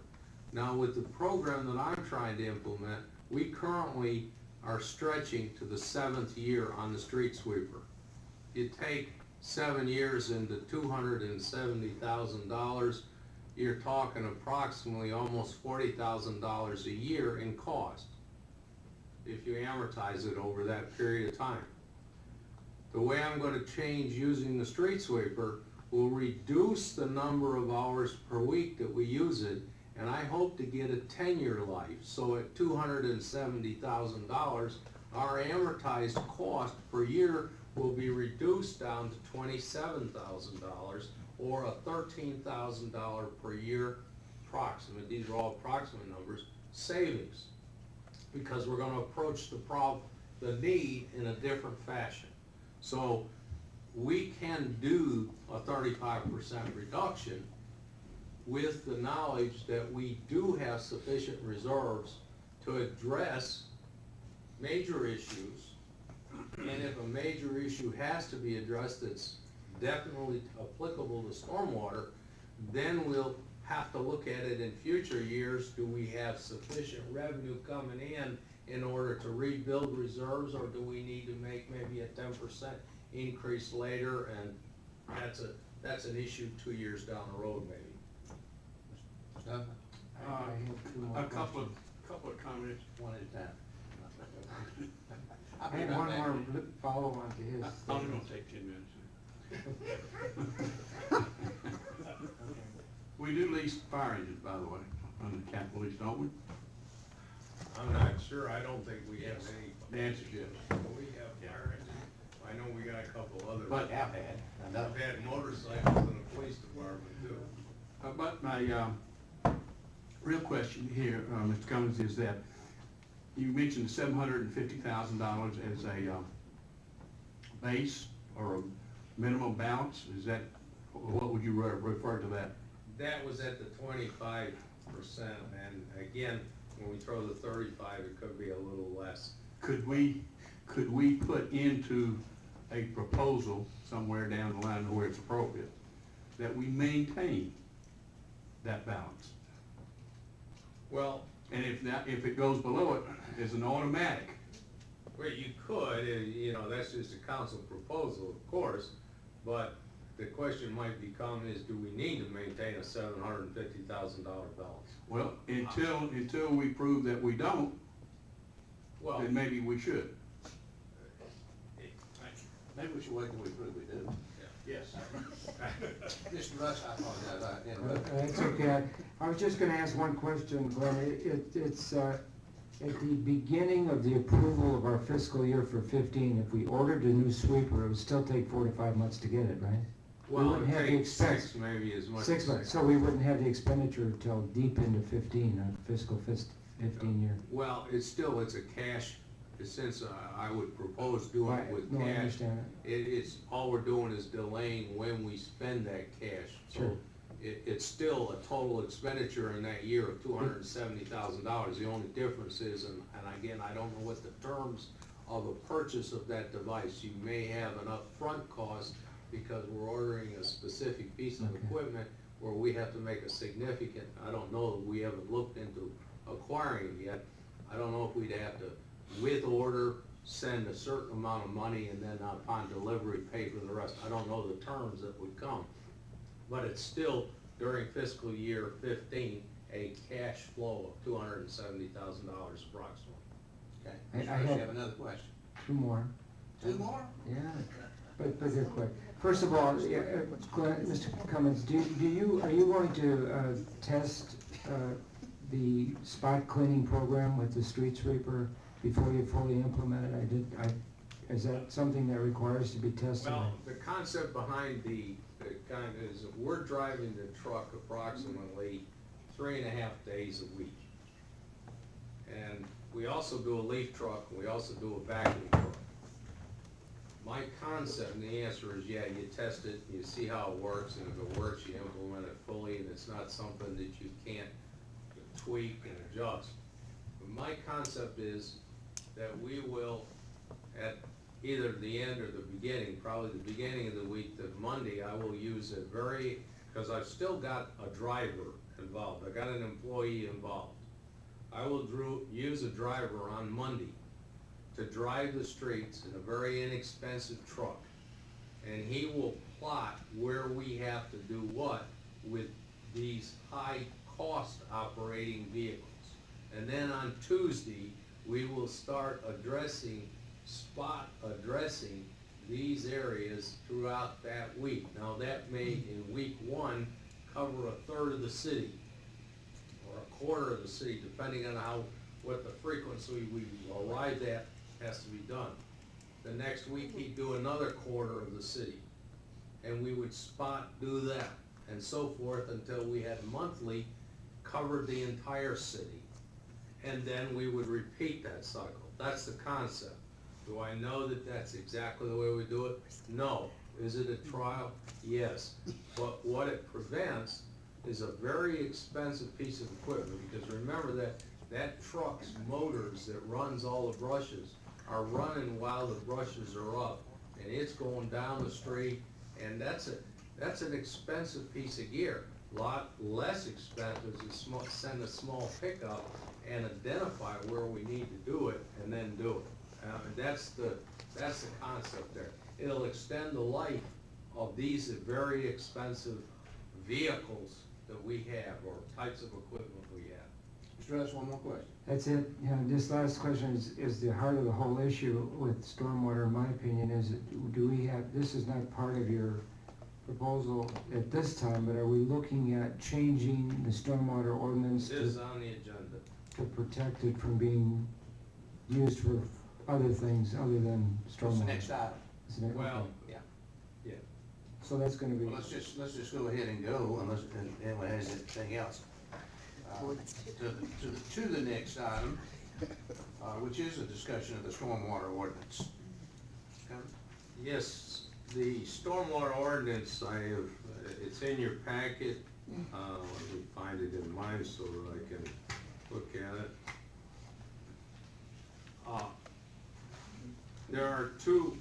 There's really a whole new section added, and it is how we use stormwater funds. And I've had personally a problem with the usage of stormwater funds and how we've used them in the past. So I'm proposing and putting into the ordinance that Mr. Dyer has gone through, and so he's worded it with what is called the defined proper use of stormwater funds by the city of Canton. the very first thing is stormwater funds are to be utilized to enhance and improve, this is point one, existing stormwater areas where there is currently stormwater usage. It'll also cover where a stormwater issue arises because of flooding or storm. We could direct funds to that. For example, this example will cover both major points. We're redoing Marietta Road. Marietta Road right now has ditches. That is, those ditches are considered to be part of the stormwater system, drainage along the side of the road. We're redoing Marietta Road.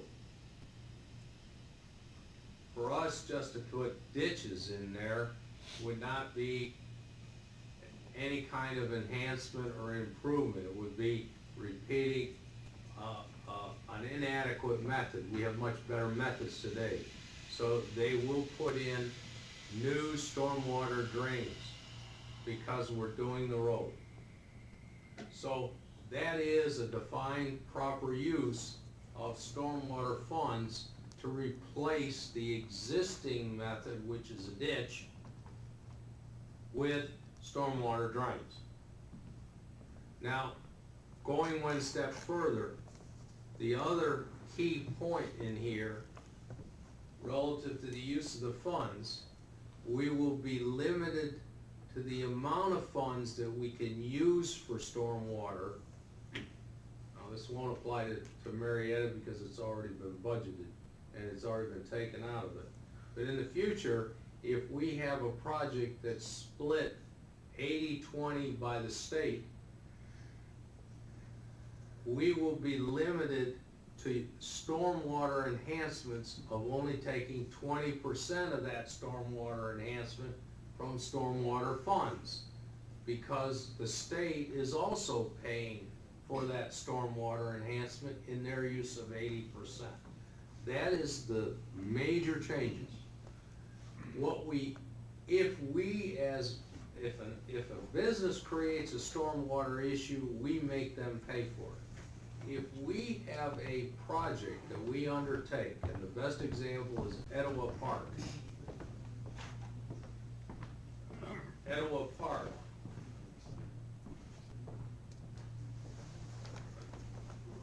We have Etowah Park, where we had built into the project originally money for the stormwater issue that the development of that park created.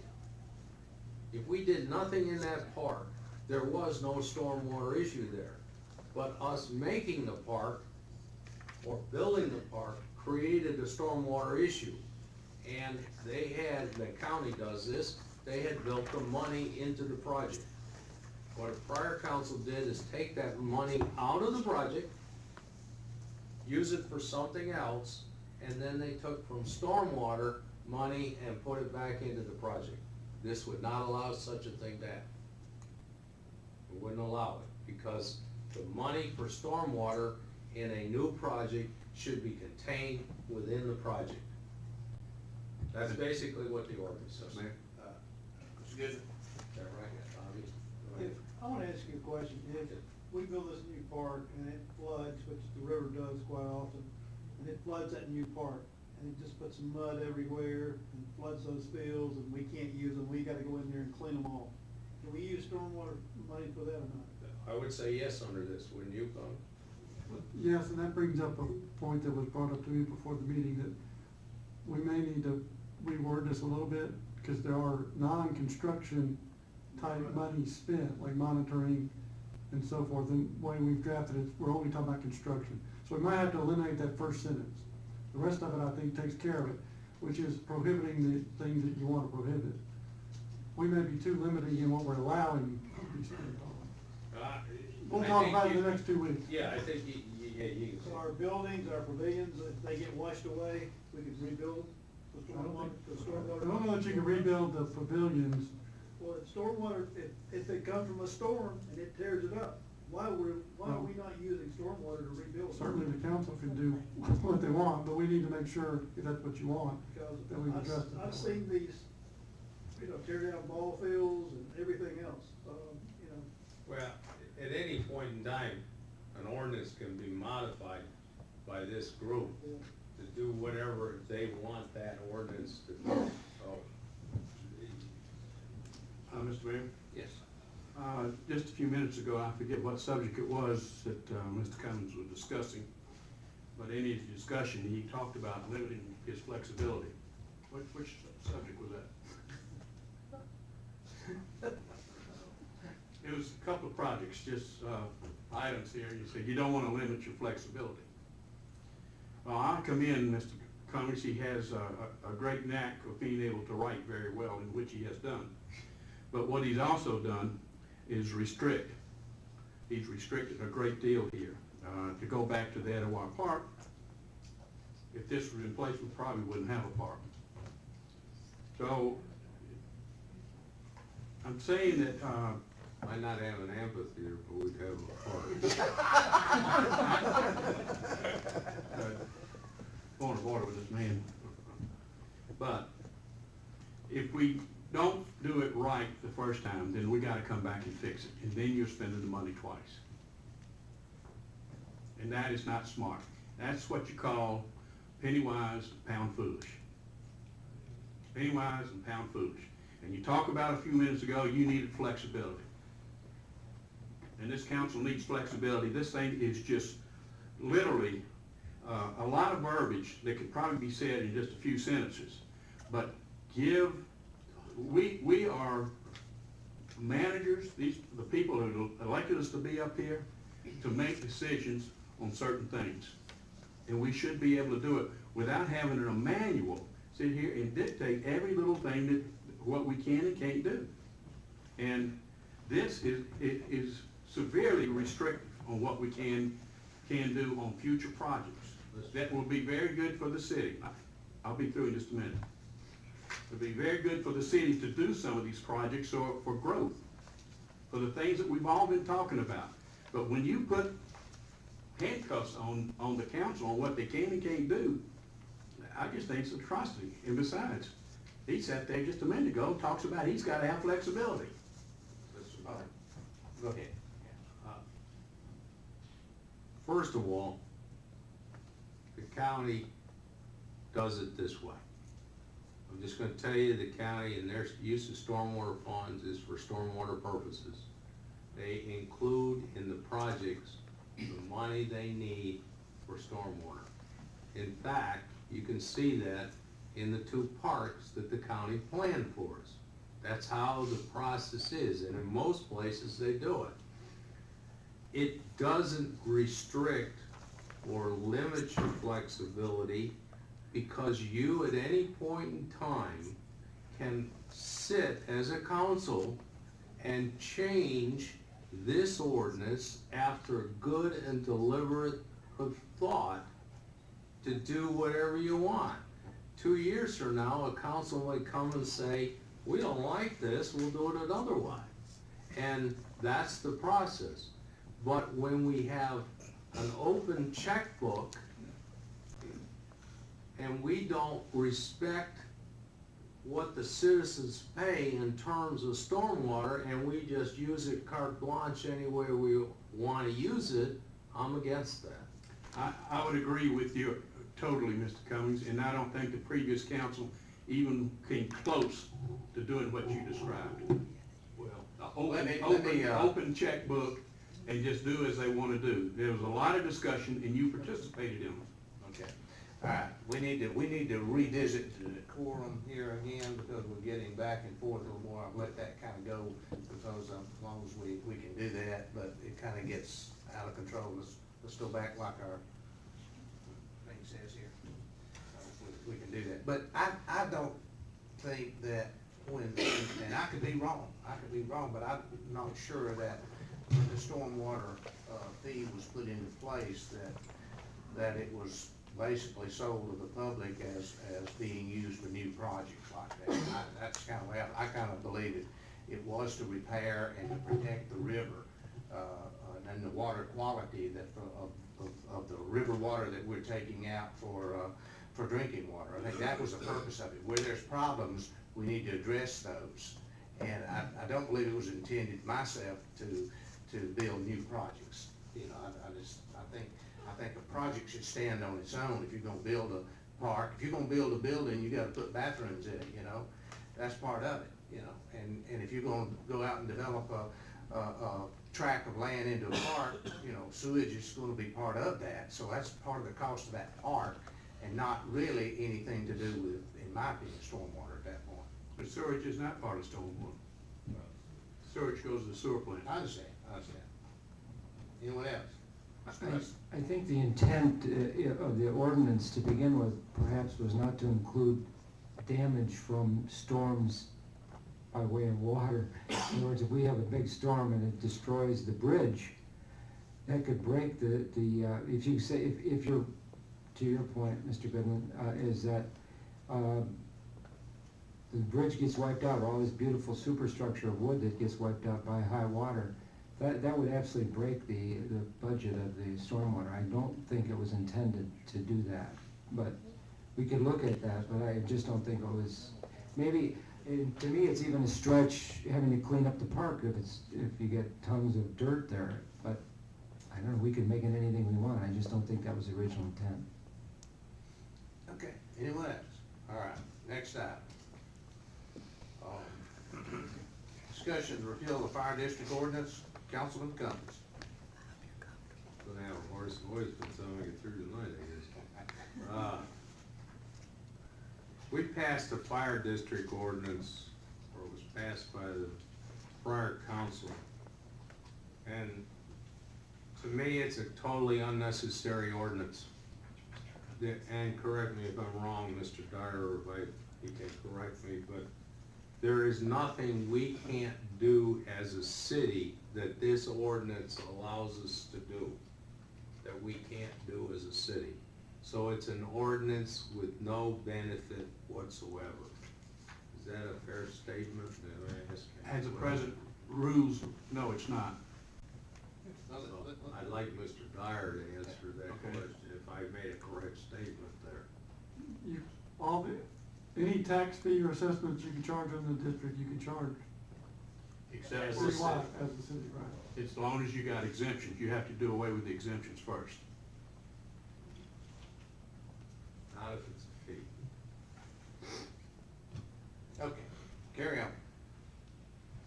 Go ahead with your explanation. Are you finished with that? I just think it's an unnecessary ordinance, and I'm gonna propose that we repeal it.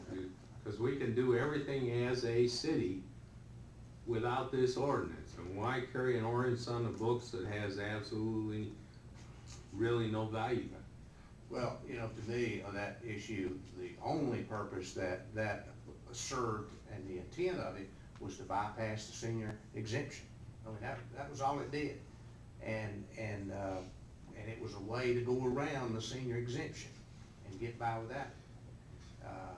And to me, that was not a just purpose for that, I didn't think. So I would tend to agree. And I also believe that we have some information from the Attorney General's office that says you can't do away with that senior exemption simply by setting up a district out here. Because it says ad valorem taxes. That exemption applies against all ad valorem taxes for those 62 years old and older. And you know, the initial way was by ad valorem taxes. Now, if you do a fee, you know, that's a different thing. That gets to be a very, very complicated thing, I think, as we've already figured out. How do you do a fee? I mean, there was even an attempt there early to make the fee based on square footage of impervious surface. Totally two unrelated things that didn't make any sense at all. So, anyway, I mean, I would support what you're doing there because it's really not being used and not useful at all for the city at this time. Anyone else? Yes. Okay. I had a previous discussion with Mr. Cummings in his office, just the two of us, and the subject of fire came up when we had joined the county at their retreat, and At that time, we were talking about possibly getting together, and it was a good meeting between the two groups. And at this particular time, this is not doing any harm to anybody. It's not helping anybody. It's just in a static situation.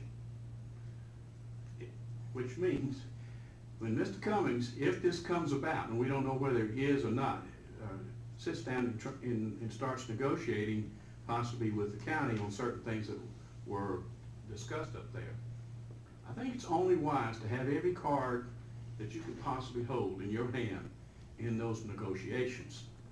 This would be one of them. It's not saying you're gonna use it, but it's there to, if you needed to negotiate with. If at a later date, when the negotiations are come to an end, want to do away with it, then we can do away with it. I just think right now, personally, in looking at this agenda, and this might become a little bit as a surprise to some, maybe not to others, I think this right here is just out of spite. It's just that we want to reverse everything that we can that was done before. And I honestly feel that way, Mr. Mayor. And Well, I appreciate your opinion. I don't agree with you, but I do appreciate it. well, I know. I appreciate your You can understand why, in looking at the agenda, why, you know. No, I think they We've were- gone back to look at stormwater, we've gone back to look at these various things, and why all of a sudden they show up on one agenda so early? There were a lot of issues that I felt, and I guess maybe one others felt, that needed to be dealt with some time ago, and we were just totally unable to do it. That's right.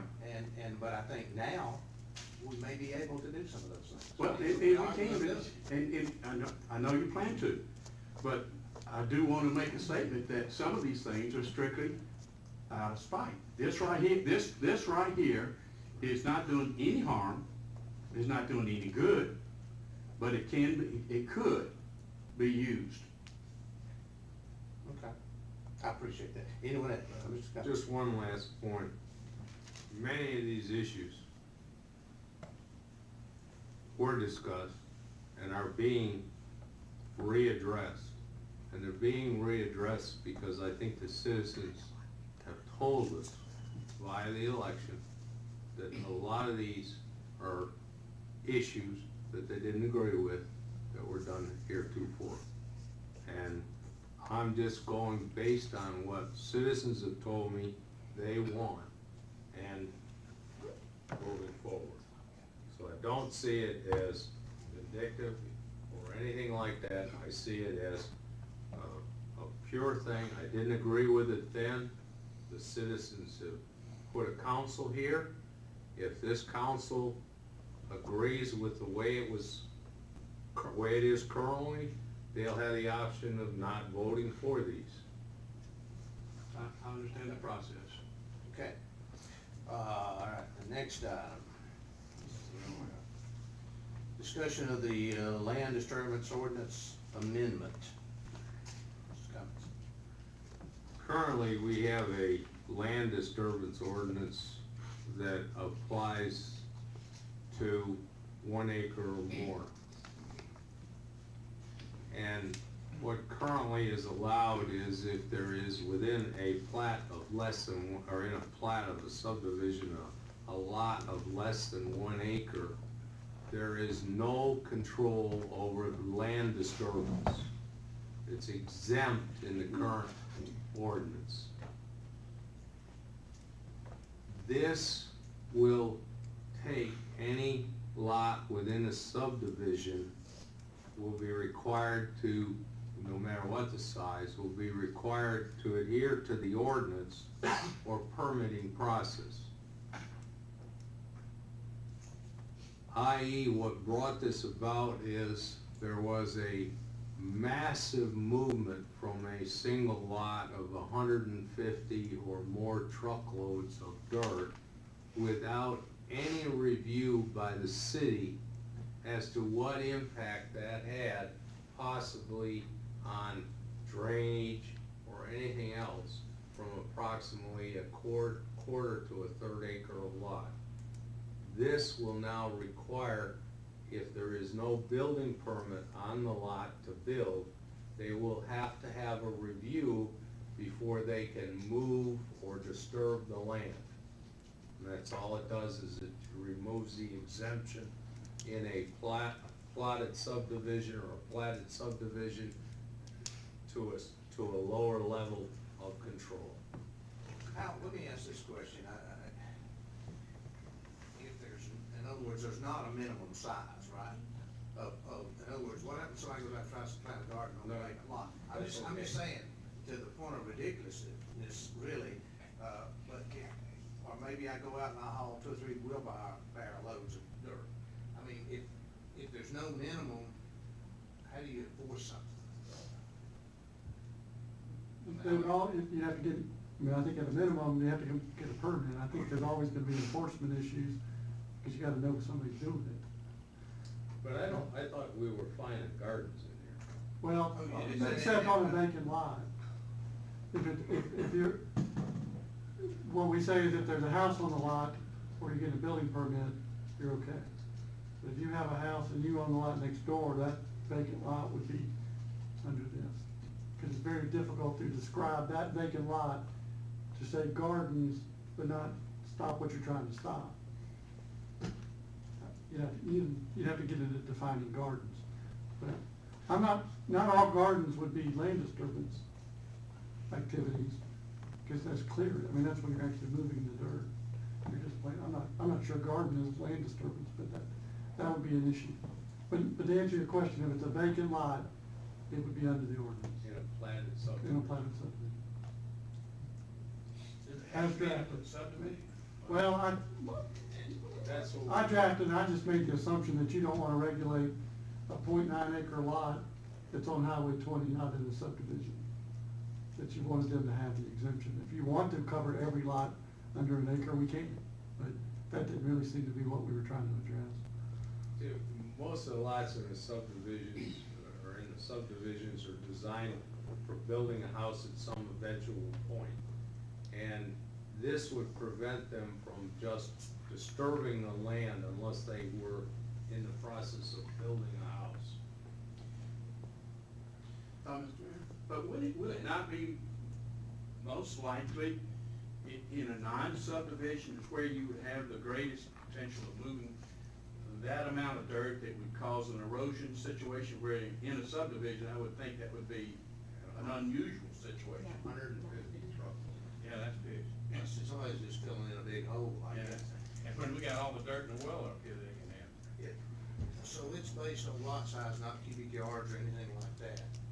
I mean, Well, the current ordinance says anything involving 1.1 acres or less is exempt. What we're adding to that is except, so it's basically an exception to the exemption if you're in a platted subdivision. So,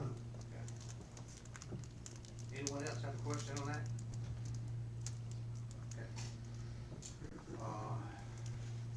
Next item, discussion of residential garbage fees. That's another one that we talked about Yeah, it is. a long time ago. And we removed we increased the garbage rate on seniors at that point.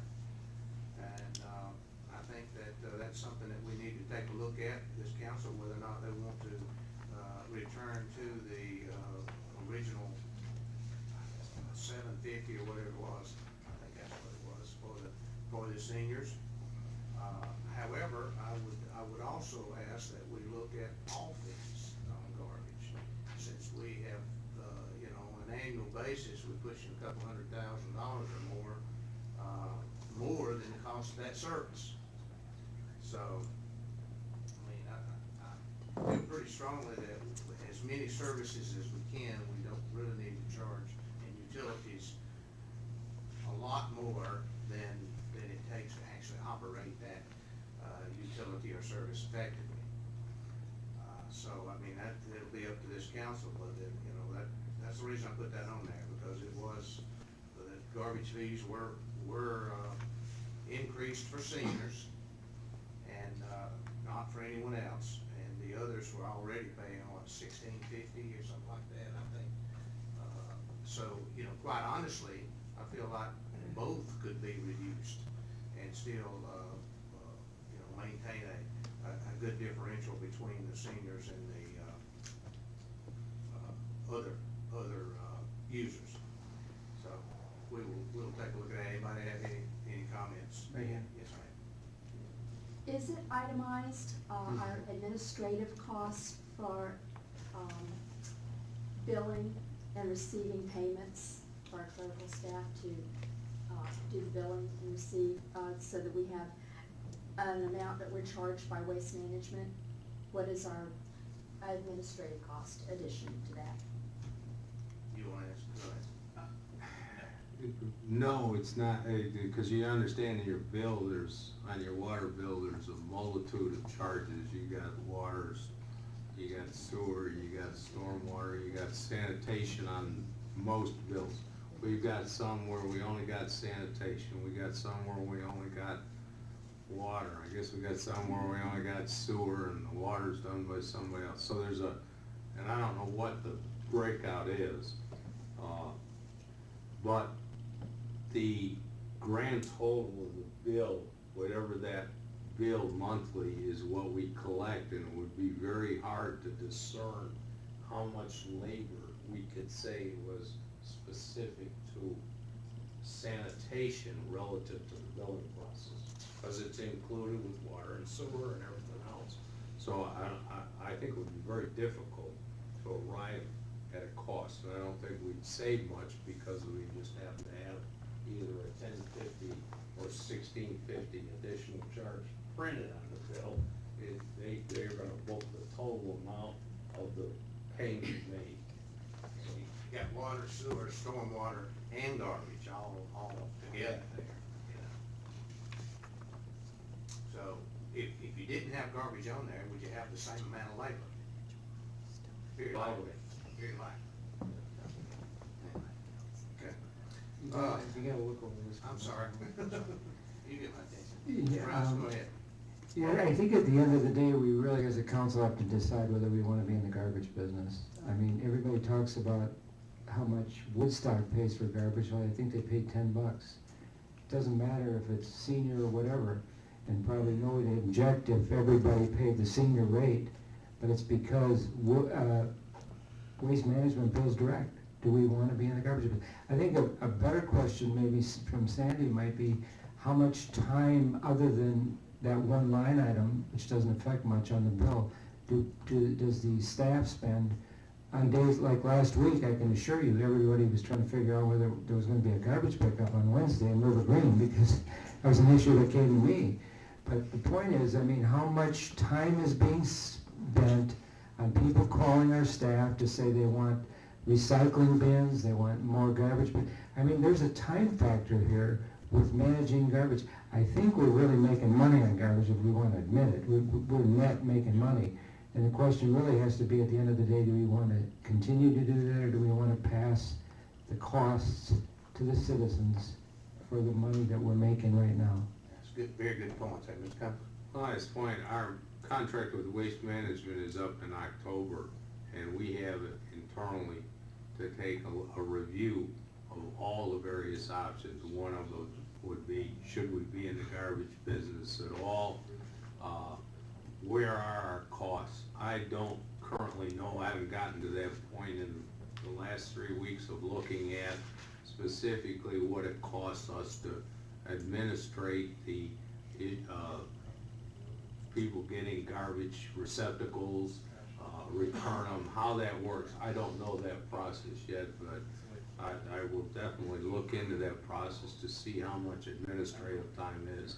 And I've got it on our list to really investigate all options relative to Waste Management's contract or garbage collection. Should they do it all themselves? Should we continue to do it? You know, we're also gonna look at the different size receptacle concept. We don't know if even that'll work here, if they've got the equipment to collect it. But some communities issue a different size receptacle to seniors, singles who don't generate as much trash, and families have a larger receptacle in which to pick it up. So even that'll be looked at, but at the current time, I don't know the answer to your question. And when, is that next year or is that this year? This year, This year, October. okay. Coming October, October. for October 1st, okay.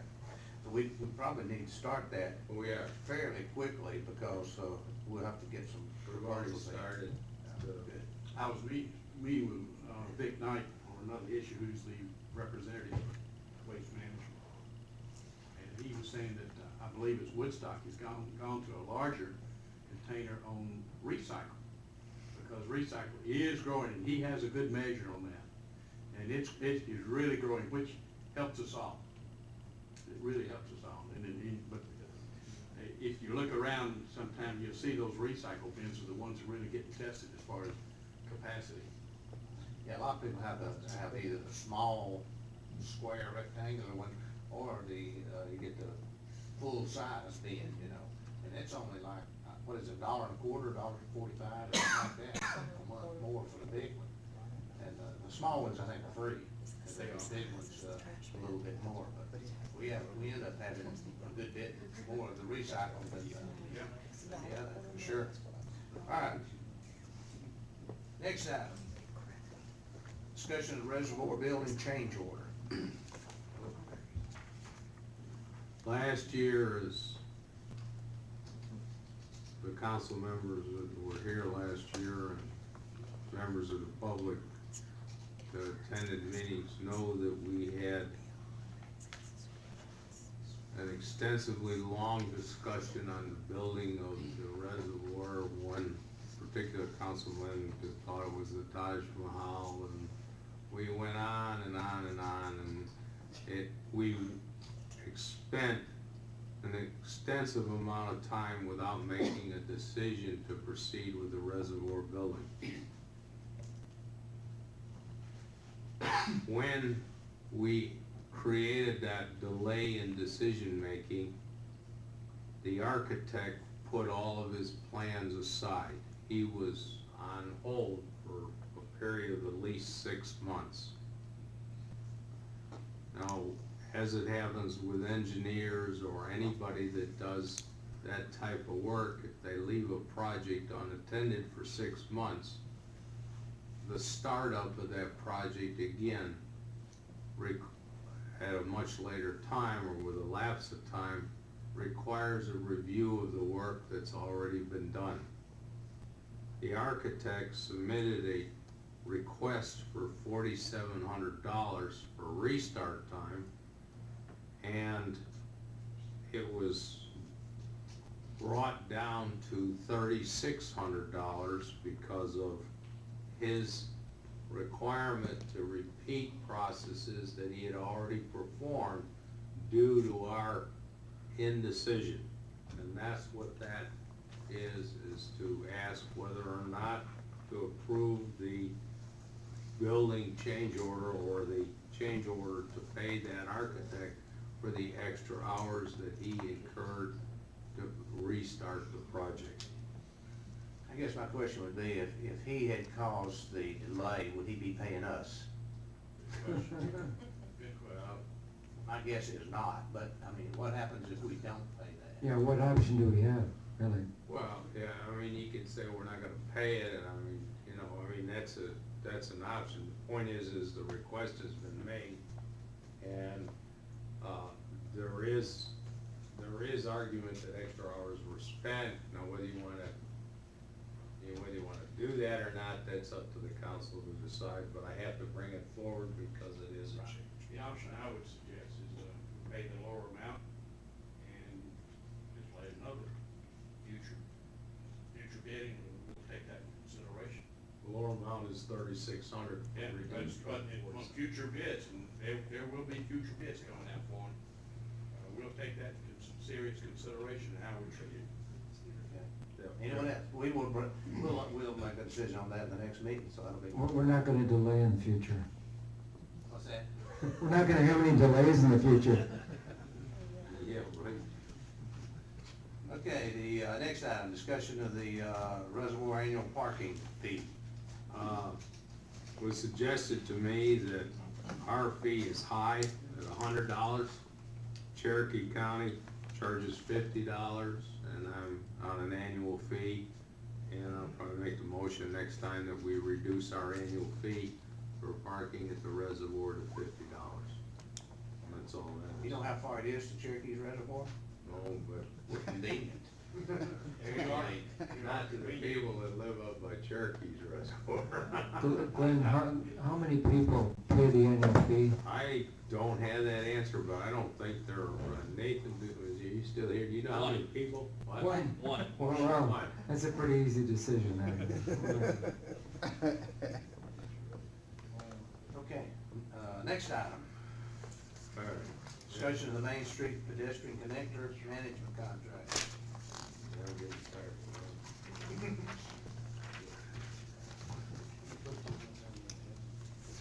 We have let the contract, I believe, on the construction of the Main Street pedestrian connector. And again, we're at where we hire a management company to manage the construction of that project. We put out an RFP that went to 7 companies. Atkins, who we do most of our work, came back with one quote, and there was another quote from a company that we haven't done any business with called BM&K. BM&K's, we had to do a little bit to make it apples to apples comparison. The Atkins contract had $10,000 in it for soil testing. The BM&K did not have anything in it at all for soil testing. But the bottom line, when we bring them to apples, and we allow, since Atkins was the original design, here we're back again where we had a design company, a contractor, us, and now we've got a construction management company wanting to manage something. We've got 4 in it. We made an allowance of $4,000 in our calculation or comparisons in case we have design issues to go back to the original designer and pay for their addressing the design issues. Bottom line, BM&K has good references. They've done work in, I believe, Holly Springs. David Tavian has checked the references. They're good references. The savings by going with BM&K and the cost of the project is $52,367.93. It will save us between that and the next bidder, which was Atkins, up the line, anywhere from $8,000 to $18,000, depending upon how much soil testing we have to do. If we have to do soil testing, it could eat into that 10,000. Mr. Batavia said that relative to the project, 10,000 would be the high end of that, because you don't know how much you have to do, but it would be the high end. So we will recommend that we try BM&K. They want to get into here. They have thrown in extra hours free. I think they want our business, and they're trying to come in here, and I think they're making an extremely competitive bid in order to come in here and show us what they can do. Do you happen to know whether or not this agreement, which is not in this report here, allows for the construction manager to make design changes? No, the design changes will go back to the original designer. Isn't that right, David? I guess. Yes, Aren't we that's making 4,000 allowance for the original? Joby, I'm sorry. That is correct. Yeah, Joby, I'm sorry. It's getting late. Can I ask Mr. Cummings a question? Considering you made some considerations for BM&K, or whatever their name is, in order to make it apples to apples, would it be fair to offer, what's the other company? Well, the only thing is, Atkins, would it be fair to, with Atkins to say, if we don't need $10,000 of soil testing, would you reduce your amount in order to Well, even if they reduced the amount, we'd still have an $8,000, or we'd have an 8,000, or if they reduced their amount, we'd still have $8,000 difference where this would be better. So it really doesn't matter. One had it contained as an estimate, the other didn't have anything in it. So all we did is add the 10,000 to the other one, saying that they're making them both equal, and we still have $8,000 savings by using. But Canton takes it out, and they would drop them below. No, it wouldn't. No, because the difference between the two Atkins bids. never put it in, that's what you had to put it in. No, the difference between the two bids, wait a second. The difference, the one bid from Atkins with that 10,000 in it is 74,785. I take it out, it's 64,000 versus 52,000. But I've allowed $4,000 for design changes because we have a different one in case they have to go back to Atkins for any kind of modification. So that gives us a minimum of $8,000 less in cost by using BM and K. Who's gonna supervise the project? Well, that's BM and K. That's what they're doing, that's what they do. Who's gonna be doing the project? Joby will be our representative. The contractor, excuse me. This is the supervision. Who's contractor? You know, you. That's Georgia Development. Okay. Georgia Development, yeah. Anything else on that? Okay. Item number 11, city manager's report. I believe that was, I distributed, but I have a few additional things that I'd like to bring out. I'd like to bring these out in public rather than the manager's report. okay. The first is that whenever we get something from outside complimenting a staff member from an outside company, I think I want to announce it in public because I think we should recognize that employee to everybody. And this is Lori Kuzmal, and the letter comes from Bradford Engineering. And it's addressed to Joby West, and it says, I would like to inform you of the type of work ethic that Lori Kuzmal has displayed over the past year with coordinating land disturbance permits with Bradford Engineering Incorporated. As you know, the Canton Cove Assisted Living Project was a difficult one due to the lending agencies wanting the approved land disturbance permit and building permit prior to closing on the sale of the land.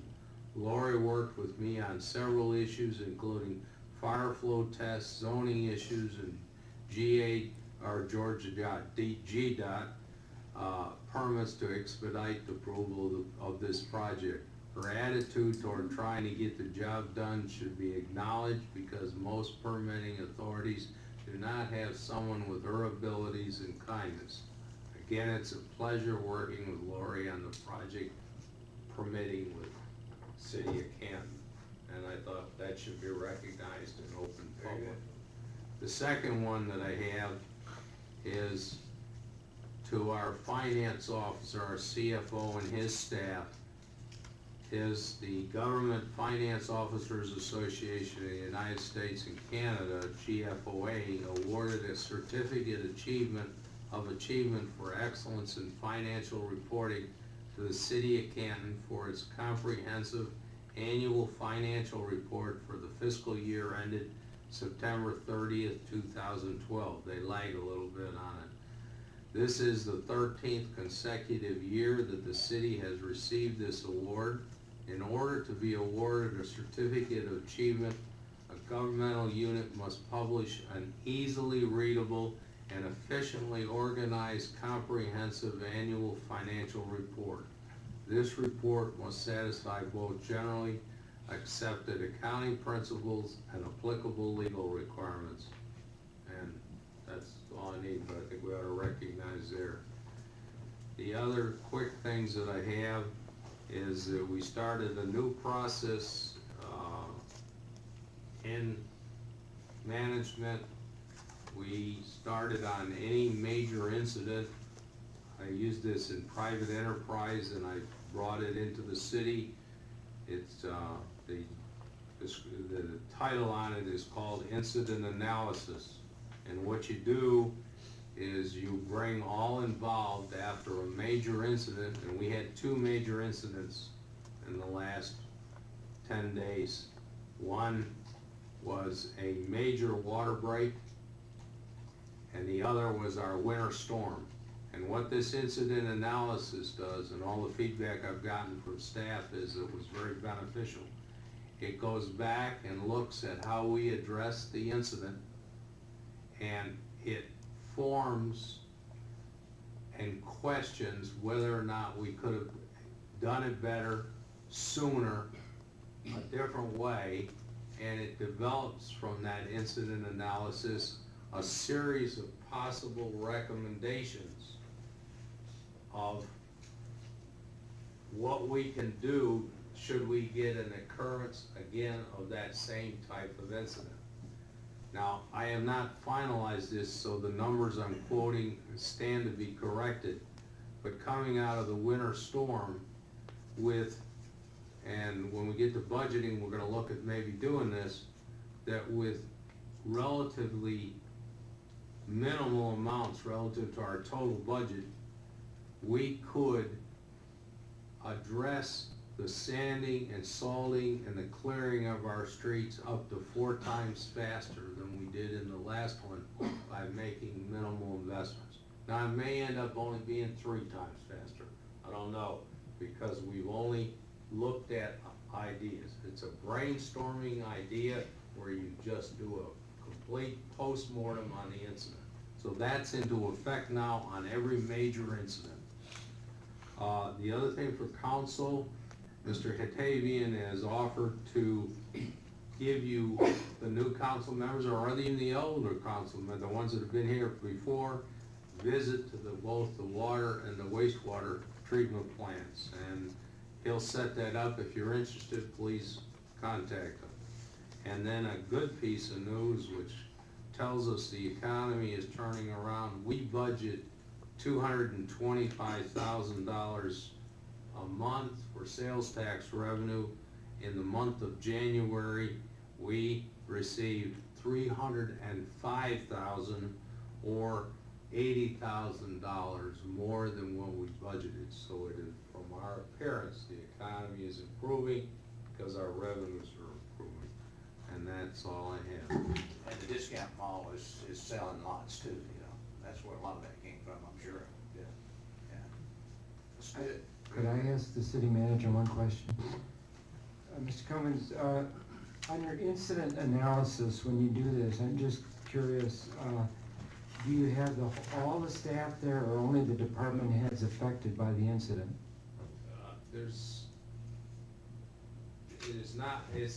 You can't really do one or. It's, in some cases, it's the department heads and some secondary people, and in other cases, it's only the department head. Like, for example, in the police department, we had the chief and the assistant chief. Fire department, we had the chief and the assistant chief. So it's not just the department heads. In finance, we only had, I think Nathan was the only one from finance. So it depends on the participation in that's the winter storm one. Depends on the participation or the impact that they had. Now, in the other major incident, the water main break, we had our private utilities partner, the one that runs our operations for utility partners. We had a contractor who had to address the problem because this water main was 31 feet deep in the ground. So we had the contractor, we had Mr. Hatavian, and myself. That was really all that was involved in that particular incident. We went through that incident as well. Thank you. Anyone else? Okay. The mayor's report. Susan, does everybody have one of these? I do, and I forgot to get it before I ended. Oh, okay. Well, I'll just read through them. This is basically the recommendations or the nominations that I wanted to make relative to the various committees that we have, many of which are just reappointment recommendations. Mike Chapman and Harry Bishop. Now I'm recommending that each of them be reappointed. Under the Urban Redevelopment Agency, Inc., there's a vacant slot on there. I'm nominating Tom Sanders, Andy Alexander be reappointed, or I'm recommending he be reappointed. Also, I'm recommending Karen Owen in place of David Resendez, and I'm recommending Ferris Yawn in place of Derek Grimes. These are one-year appointments, and in place of Clay Cowley, Kathy Chapman. Canton Preservation, none of those are up for appointment. Canton Tourism, the only one I'm recommending is in replacement of Jennifer Wyatt. Lane Wood has agreed to do that. None are up on the Downtown Development Authority. The Housing Authority, the sheet that you have, you will have corrected that. Resendez, Dolores Hurd. Okay, to make sure that's corrected. Okay, so there's no appointments on it. Okay, at this time. Under the Canton Development Authority, I'm recommending in place of Odie Goff, Jeff Brown, in place of Howard Levy, Bob Riley, in place of Bill Grant, Bill Kent. And under the Tree City, recommending the reappointment of Linda Swamline and the reappointment of Pat Stewart. All other members are terms out in the future. Under the Planning Commission, I recommended the reappointment of Carol Day, the reappointment of Mary Beth Burnett, and the reappointment of Andy Bonner. The remaining members expire actually at the end of 14. Under the Zoning Board of Appeals, I'm recommending that Diane Rugg be reappointed, Jack Fincher reappointed. In place of Julia Beavers, I'm recommending Dan Casey, and in place of Bill Grant, John Clark, and John Clark will just fill the unexpired term of Bill Grant, which ends the end of 14. Under the Stormwater Advisory Board, I'm recommending, these are annual appointments, Jane Shelnutt reappointment, Jack Fincher reappointment. In place of Howard Levy, I'm recommending Barbara Holloway, who lives in Great Sky. Steve Paget reappointment in place of Bruce Ayer, who had requested to come off. I'm recommending James L. Spears. Ben Key reappointment, Bill Kent reappointment. And let's see, under the Impact Fee Advisory Board, I'm recommending, these are annual appointments too. In place of David Allens, recommended Dwight Pullen. The remainder will be recommended reappointment. That's Glenn Bliss, James Bagwell, Doug Williams, and George McClure. Now for the future commission, I'm recommending John Fodor, John Fincher, and Ferris Yawn. So those will actually be appointments there for the future commission. And that's that. So you will have these hopefully either before you leave. Okay. Sure. We will have an executive session. You'll have time to do that. Is vision for Canton 2050, have those been finalized yet? If everybody sent them in to Susan, I haven't seen a sheet with all of them, Vision 2050. Those are my three. I don't think I got. You probably didn't change yours. You wouldn't have to change if you didn't want to, you know. Okay, we need to do a replacement real quick. But the other three, Everybody. Ms. McGrew, Russ, and Grant, I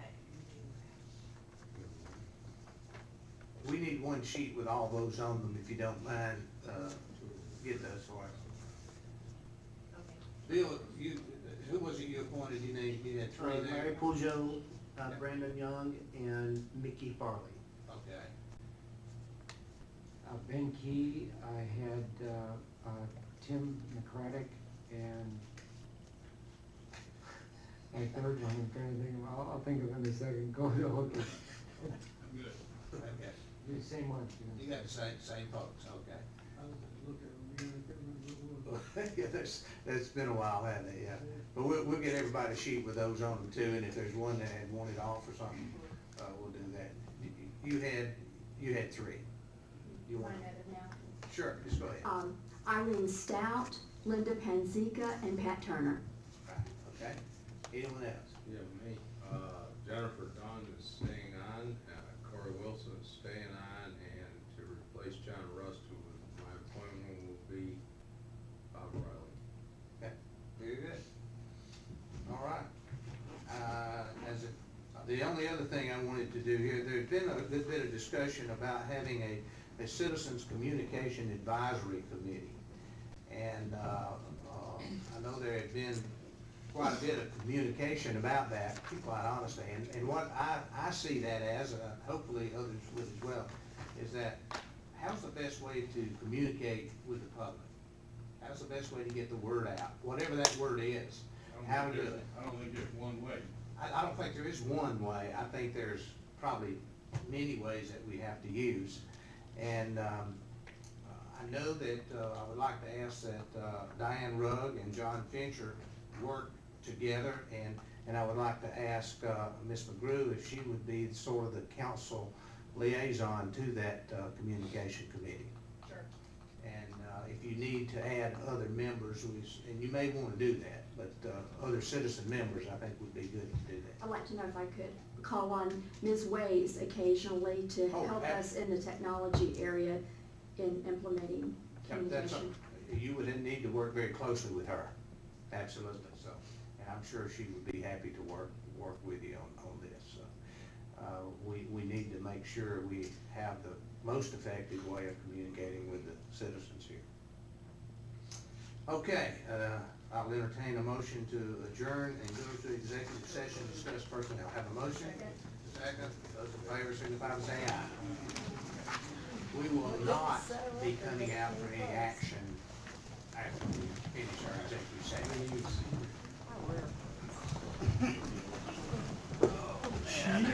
How you doing, buddy? Okay.